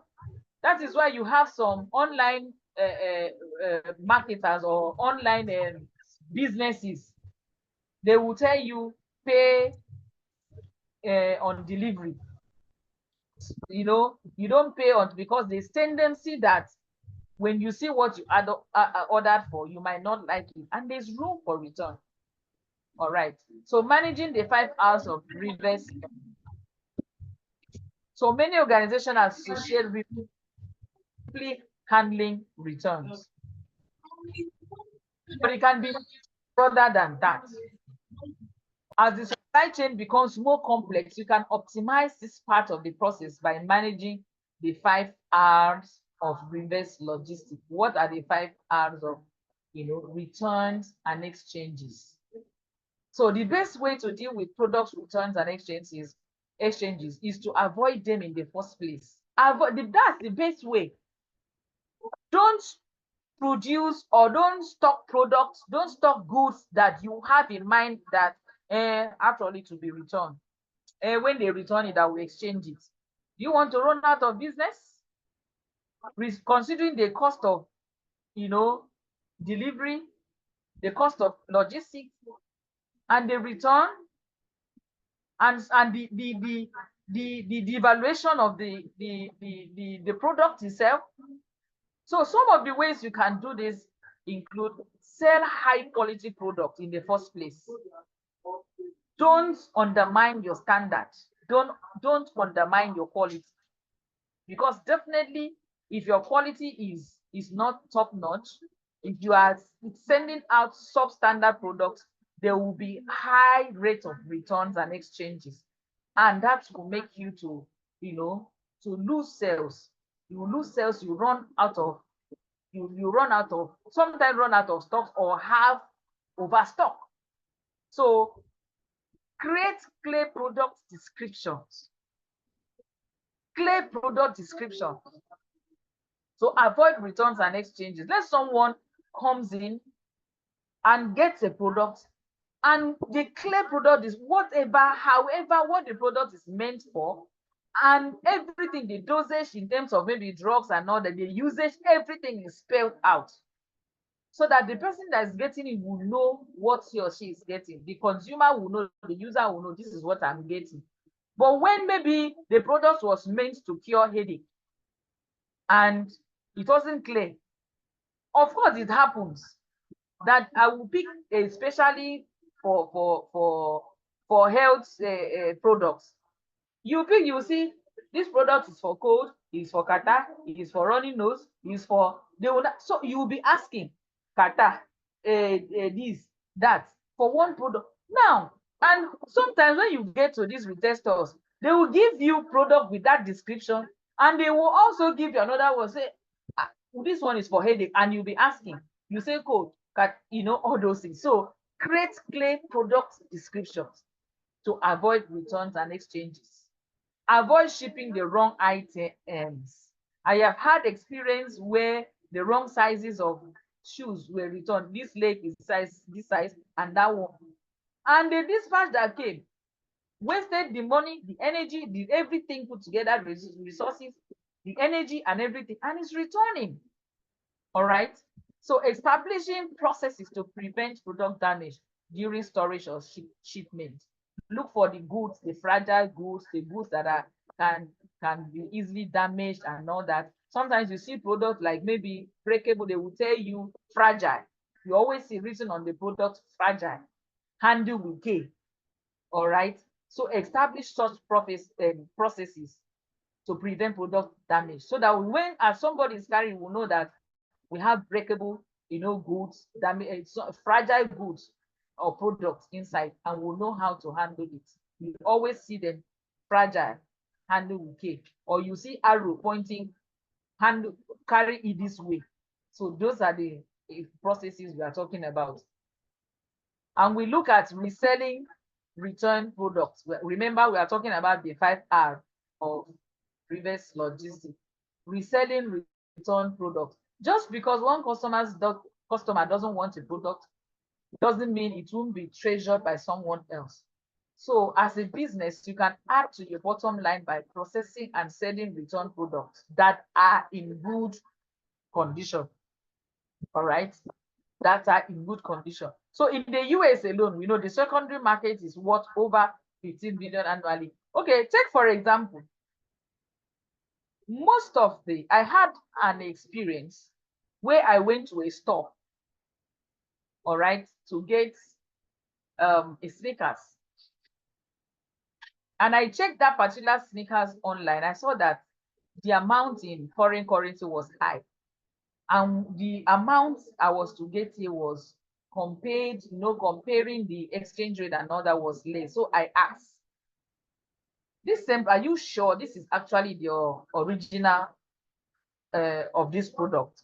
And if so, why is your own, all right, cheaper considering the exchange rate for now?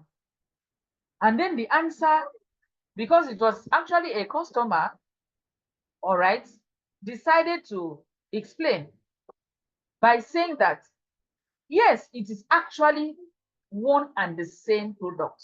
So if it is a Nike, it's a Nike. It's not fake. It's actually coming from, it's actually imported. But why? So we now said, you know, that these businesses or these brands, all right, what they do, they stock, they sell, they do seasonal sales a lot in the diaspora. So the seasonal sales will have to do that. Oh, maybe at this particular time we are entering winter, where you have a heat insulated or something cold insulated kind of footwear, and then they will remove these other ones that are just a fashion sneaker. They will take it out, and they in Nigeria will now buy it at a particular cost and all that and all that. So a Nike brand or a Nike store in the UK that is taking out a particular model or mode of sneakers, Nike sneakers out, to them it's not needed at that season. They look at it, okay, maybe it's a resellable or return or whatever, you know, like in this scenario now. We don't need that. The season has passed. They take it out. And someone in Nigeria that is running a sneakers shop or store will now order them. All right. So why did I bring the illustration? Nike are saying this season we cannot say this particular sneaker, and a Nigerian person will say, oh, we need this. So I'm saying this to say that just because a customer doesn't want a product doesn't mean it won't be treasured by someone else. Just because Nike brand store have decided to remove Nike sneakers that cannot stand cold at that season. So maybe to the warehouse and say, okay, we can say this off. Doesn't mean that we in Nigeria, that we are even looking for a lighter footwear, that it will not be treasured by us. I hope we understand us. I hope we understand ourselves and you understand me. I need a feedback. Yes, we do. We do. Okay, is that explanatory enough? Yes. All right. All right, so we look at repays. Remember, we are still talking on the 5 R's of reverse, logistics. We talk about repays. So some customers just want a broken item fixed and returned instead of a replacement. So even if a customer doesn't want the item back, you can often lower the overall cost of return by making repays on site and getting the item back into circulation. So to manage repays, some companies set up a few repays.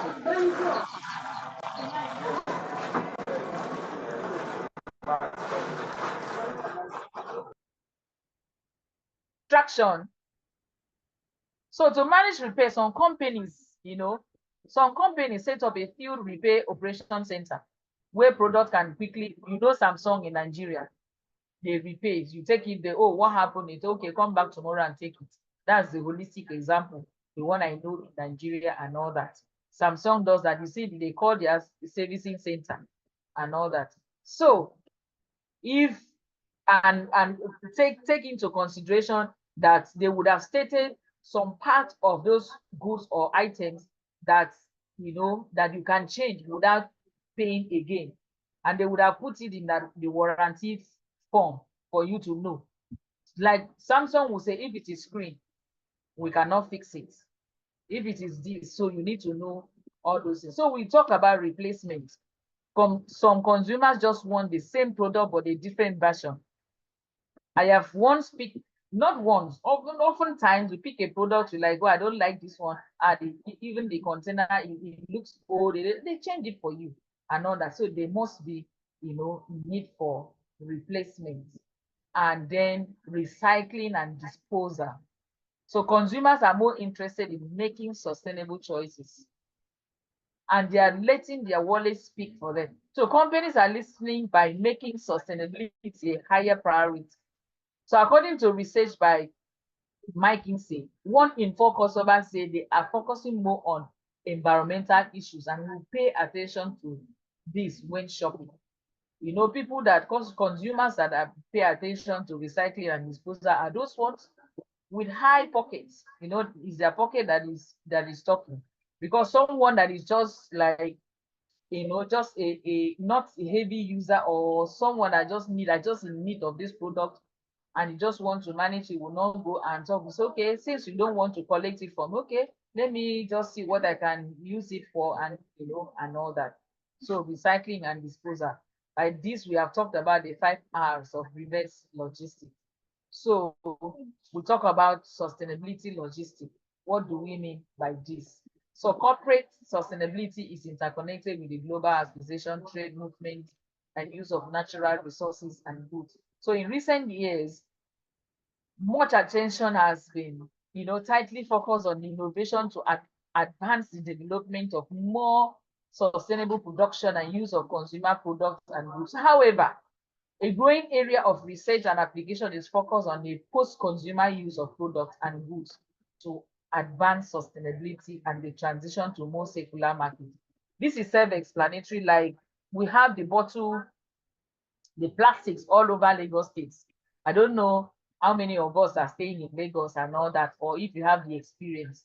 And gone are the days where they use bottles or plastic, anything plastic just thrown away, and we do not know the use of it. All right. Also, the corporate sustainability has to do with this. Now, what do you do with somebody is just drinking water and throws away the bottle, the bottle water, just litter it around? So that's where the sustainability logistic comes in. What do we do? We're talking about this recycling of that, those products and all that, and to bring it. There are some products that somehow we see ourselves, maybe there are some containers that we bought and all that. Some unconsciously, you just like the container, you use the content, and you can even use the container for something else. You can use it to store something else. All of us, we have the experience. If you go to our different houses, you'll see some containers that after we use maybe the content or something, sometimes you even buy the product is not good, you cannot return, you throw it away, and you use the container for storage for something else. I don't know if we have done that, we have experienced that, or we are still doing that, or we've seen someone do that. So that's what sustainability logistics talks about and all that. So the reverse logistics supply chain, we talked about this: end user, returning, shipping, return process, movement to disposition, recycling or refurbishing, resell, end users.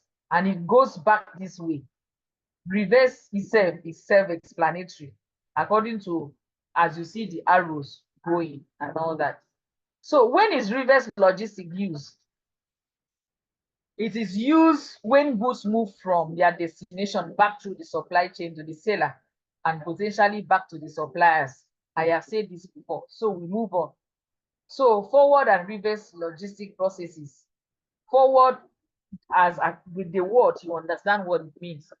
From the forward, it's supplier to the factory, to the distributor, to the stores, to the consumer. But the reverse, from the consumer back to distributor or wholesaler, to the factory, to the supplier.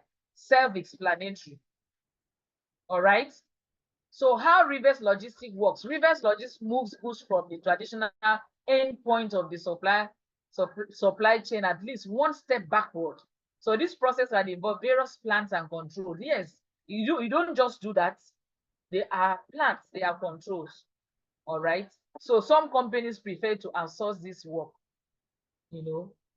because it will be a kind of distraction that you focus on who's going out, the forward logistic, and then you are calling you that goods are coming in. So it could be very cumbersome and all that. So some companies would outsource it.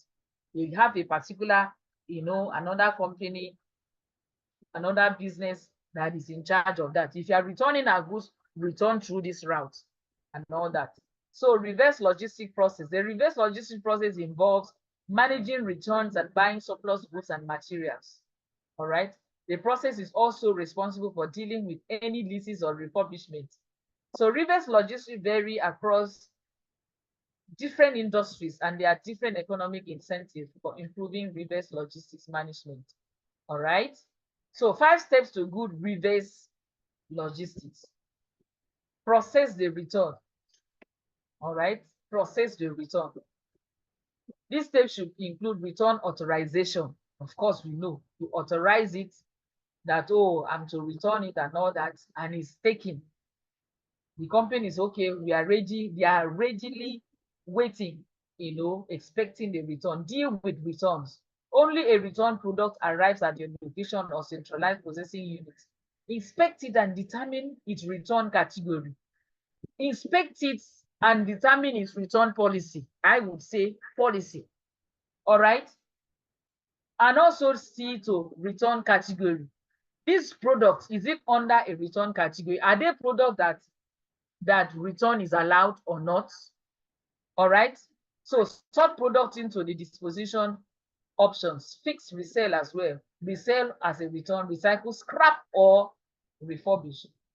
So keep return moving. Reduce your daily waste by sending repairs items to the repair department. So you repair, you recycle, and all that. So we are now looking at types of reverse logistics. types of reverse logistics. The different types of reverse logistics are also known as reverse logistic components. They focus on returns management and return policies and procedures, RPP, and account for remanufacturing, packaging, unsold goods, and delivery issues. Other types of reverse logistics account for this is repairs and product retirement. All right.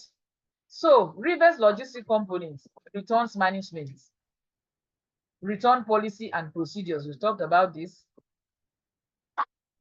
Remanufacturing or refurbishment. Is there need to refurbish it or need to just discard it?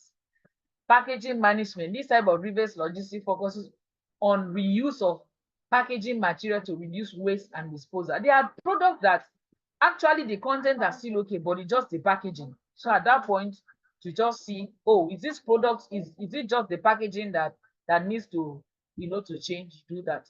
Unsold goods, reverse logistics for unsold goods handles return from retailers to manufacturers or distributors. So these types of return can be due to poor sales, inventory obsolescence, or a delivery refusal. Importance of reverse logistics to your business. Remember that reverse logistics has importance, it has benefit. So reverse logistics is important because it maintains an efficient flow of goods. The process reduces cost, creates value, decreases risk, and complete the product life cycle. So Gartner research says that about 70% of businesses plan to invest in the circular economy, to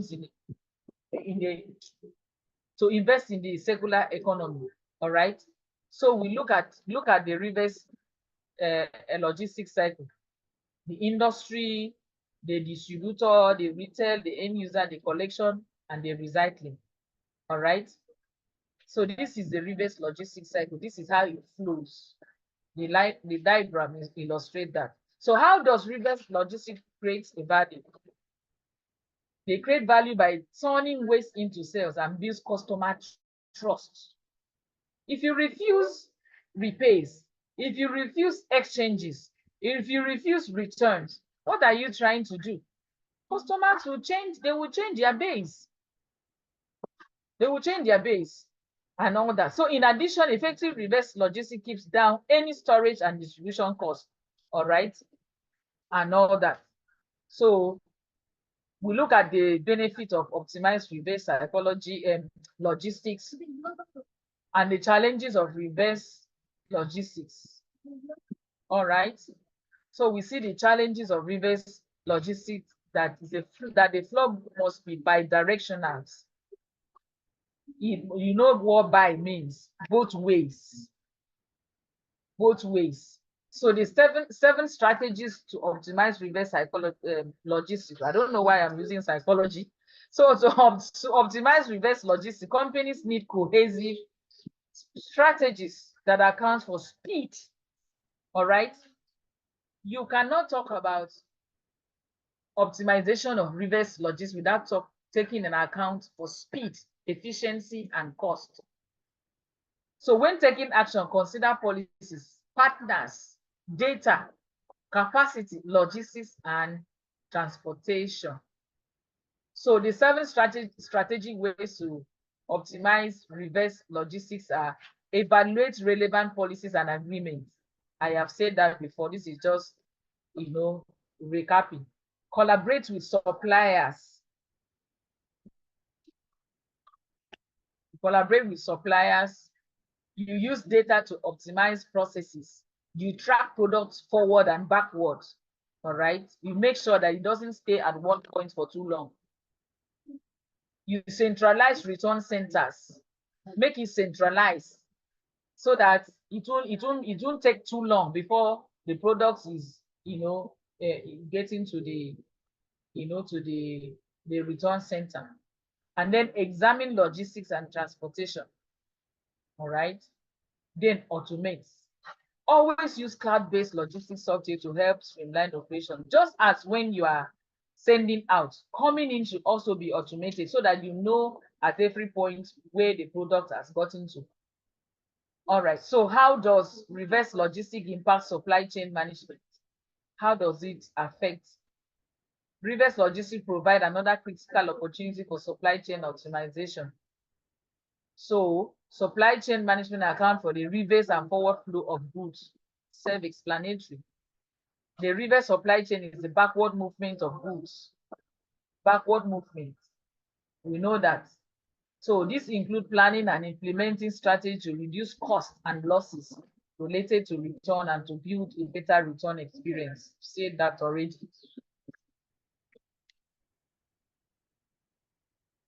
And we now monitor reverse logistics in supply. So companies monitor reverse logistics in a supply chain to find better ways to process and dispose of products. Some organizations have the simple goal of on-time delivery. You know what that means? Because the on-time delivery will help. So if there's going to be a reverse logistic, it won't take time just to save the life of that product.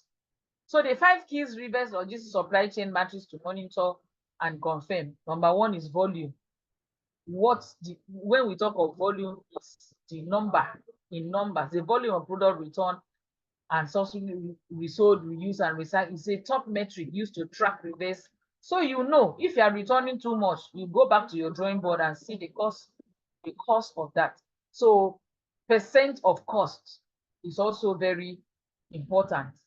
And then condition of returned product is you must check to see that. All right. And then financial value and the errors are also to be taken into consideration. So what's the future of reverse logistics? How do we see reverse logistics in the future? All right.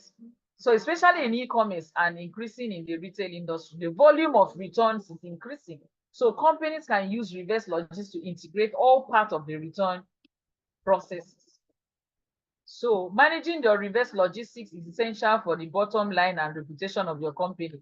Very important. If the returns are too much, your reputation, that means the reputation when it comes to standard and quality it's undermined.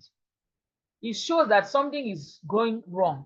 You don't take into consideration so many factors. That is why you're having high, rise or demand. So we have inbound logistics, we have outbound. Inbound is sourcing and transporting raw materials from the supplier to the buyer's manufacturing unit, while outbound is the distribution, the transportation of the delivery of the finished product in time to the consumers. So we look at still on reverse logistics. We see that product returns fall under 4 categories: defective products recalls, simple returns, end life products. We know this is self-explanatory. Defective, they are not good. Product recalls. Oh, you notice that a particular batch there was an error, you recall the product. Simple return is, oh, it's not my size, it's not what I wanted. And end of life, out of shade, that's expiring or expired products and all that. Outsourcing is also important. So outsourcing logistic function reduce supply chain management costs, and employing 3 Ps and 4 Ps in a particular zone, like the 3 Ps and the 4 Ps and the 5. We are talking about the likes of the DHL and the ops and all that. So alternatively, what partial logistic function can be outsourced to improve service delivery. And we also consider factors involved in developing a profitable logistics, which is transportation, the logistics systems, and the likes. So what are the factors that are influencing logistic planning? Consumer psychology and logistics planning. Consumer psychology, distribution network strategy and logistic planning and all that. So we see that. So the profitable logistic operation supply, how to make it more efficient. We've talked about, we're not dwelling on this again. We've talked on return management and all that. And then the warehouse management is also very important here. So the distribution centers operation is also very important when it comes to improvement of productivity and all that. So we look at the cash control, the supplier cash control, the customer cash control, and look at the operating expensive controls, look at dependable suppliers and all that. So cost and reliability go hand in hand when procuring from a supplier. Identify and sealing a deal with suppliers with consistency, high standards of product quality, customer care, and customer experiences of utmost importance to your supply chain to profit easily in the long run. All right. So this is where we are to stop. All right. Eric Azim, do you have anything, any question, anything you want to add and all that? Any question? Well, thank you very much. Looking at global logistics and looking at the situation of Nigeria, Okay. if you look at global logistics on the supply, it will actually increase the customer base. All right. And if you look at players in our generation now, they are majorly foreign-based global logistic providers. Okay. And you discover that we get their products more. And for our product from the local production stage, we don't have them in the global market as much as we have other products. Now, I've been wondering, for foreign logistics provider, do their government have special treatment for them in terms of promoting their services that makes them so much influencing our market, so that we in Nigeria tends to be dependent on their product, or something is actually not right with us? So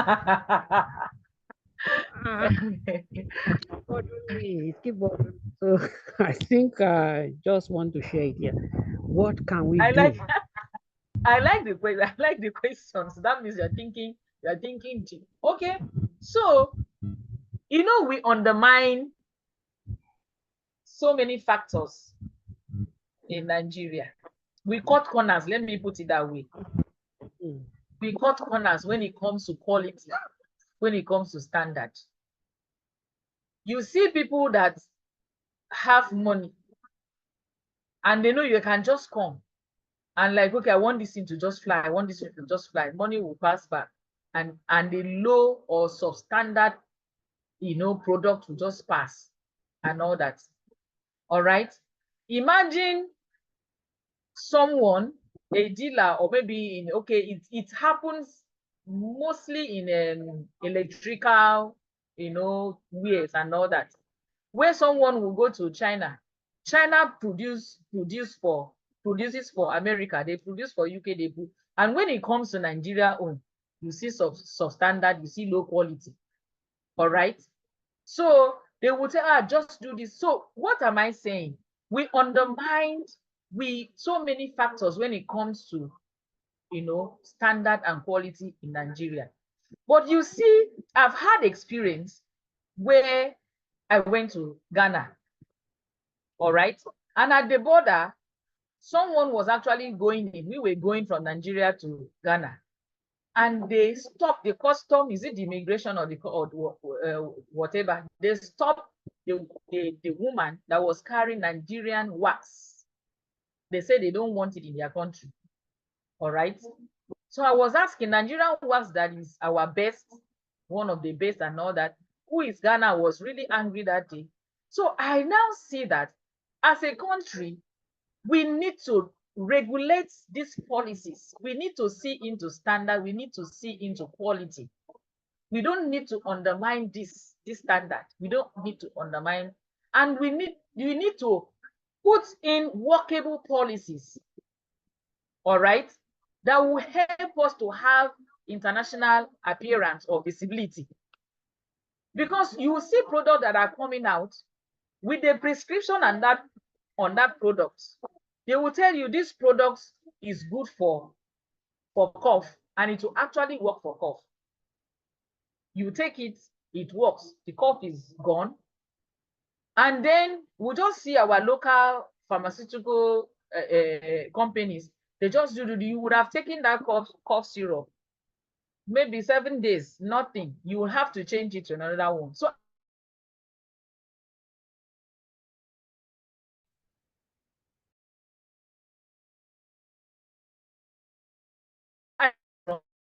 and because these people do this, okay, take for example, our local logistic system, where you would call a local dispatch rider that is bringing products from maybe a place that maybe 30 minutes, 40 minutes. And he's telling you, I'm close by, I'm close by, I'm close by. You will soon see me. You will soon see me from morning till evening. Sometimes the day will pass. You are not seeing the dispatcher. You are not getting your product. All right. So I think it's a mindset, I would say.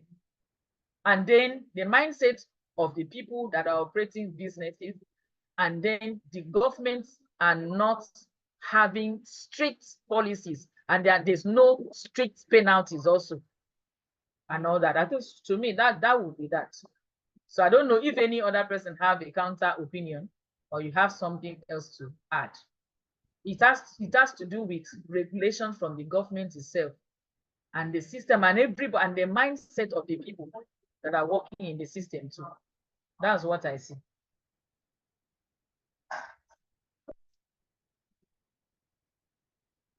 All right, Mr. Eric,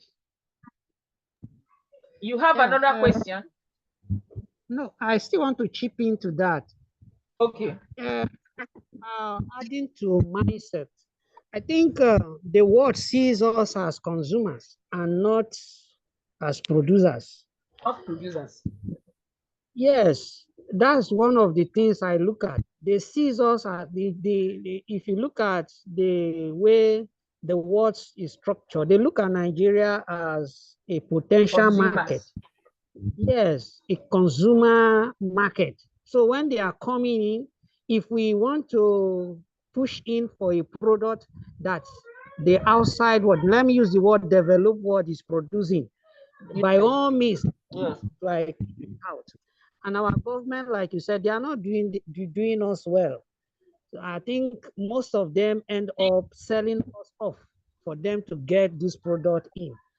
So for some of us that have advantage, for some of us that are privileged to anchor some places, I think this mindset, we should try to see how we can encourage our local people who are coming up with their product and selling them, not like just welcoming the foreigners and leaving their products for them to sell in our market while we can't export out. Thank you very much. Thank you so much. Thank you so much. For that mindset, I have fallen victim of that several times. When, especially all these people that will say, you pay before we start processing, before we do this, immediately you pay. It doesn't matter to them how how do I put it? How the product comes, whether the product is even what you pay for. It, as far as they've collected that money, they will not answer you again. So it's a mindset. And the other aspect that you're saying, then from the abroad to us, they see us as consumers. There are cars you will never see in Ghana. There are cars you never see in other parts of it, but come to Nigeria, we are driving, no matter how expensive those cars are. All right, so that is that. I need some other person to ask question or contribute, please. That will tell me whether you have understood the class, whether you are learning or not. But if you don't ask question, according to my teacher said that in a class where after the teacher had finished teaching and all that, there is no question, it basically shows that the student do not understand, because if you understand, you would want to ask questions to understand more. So ask me questions, please, or contribute.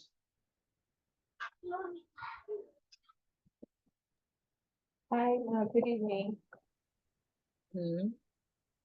So I don't want to ask a question. Personally, for me, I just want to say thank you.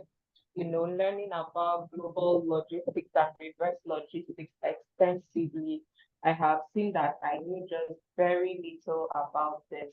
And I'm just grateful to be in this class. So this is a lot, and we just want to go back and, we absorb some of the things that we've taken in while we wait for the notes so that we can revise and just get to absorb and learn more. But thank you for the class. This has been really, really very good. Thank you. Okay. All right. Thank you so much. I appreciate. Any other person? 2 minutes more before we end the class, before I hand over to the management. One other person to speak, please.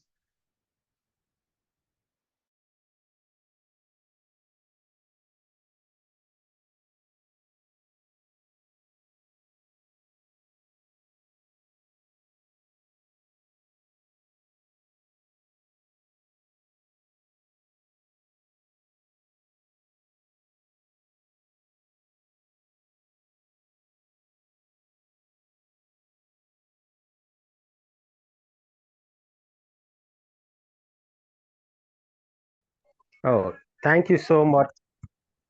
Thank you so much, Mrs. Mercy. Thank you so much, our participants. Thank you. Thank you for your patience. Even though we said we are going to stop by 7, at times the way it goes, we exceed the time. But we'll try our best next week to keep to time. Thank you so much for your patience. Thank you for your participation, contribution, lending your ideas so that we also can learn from your vast knowledge of logistic management.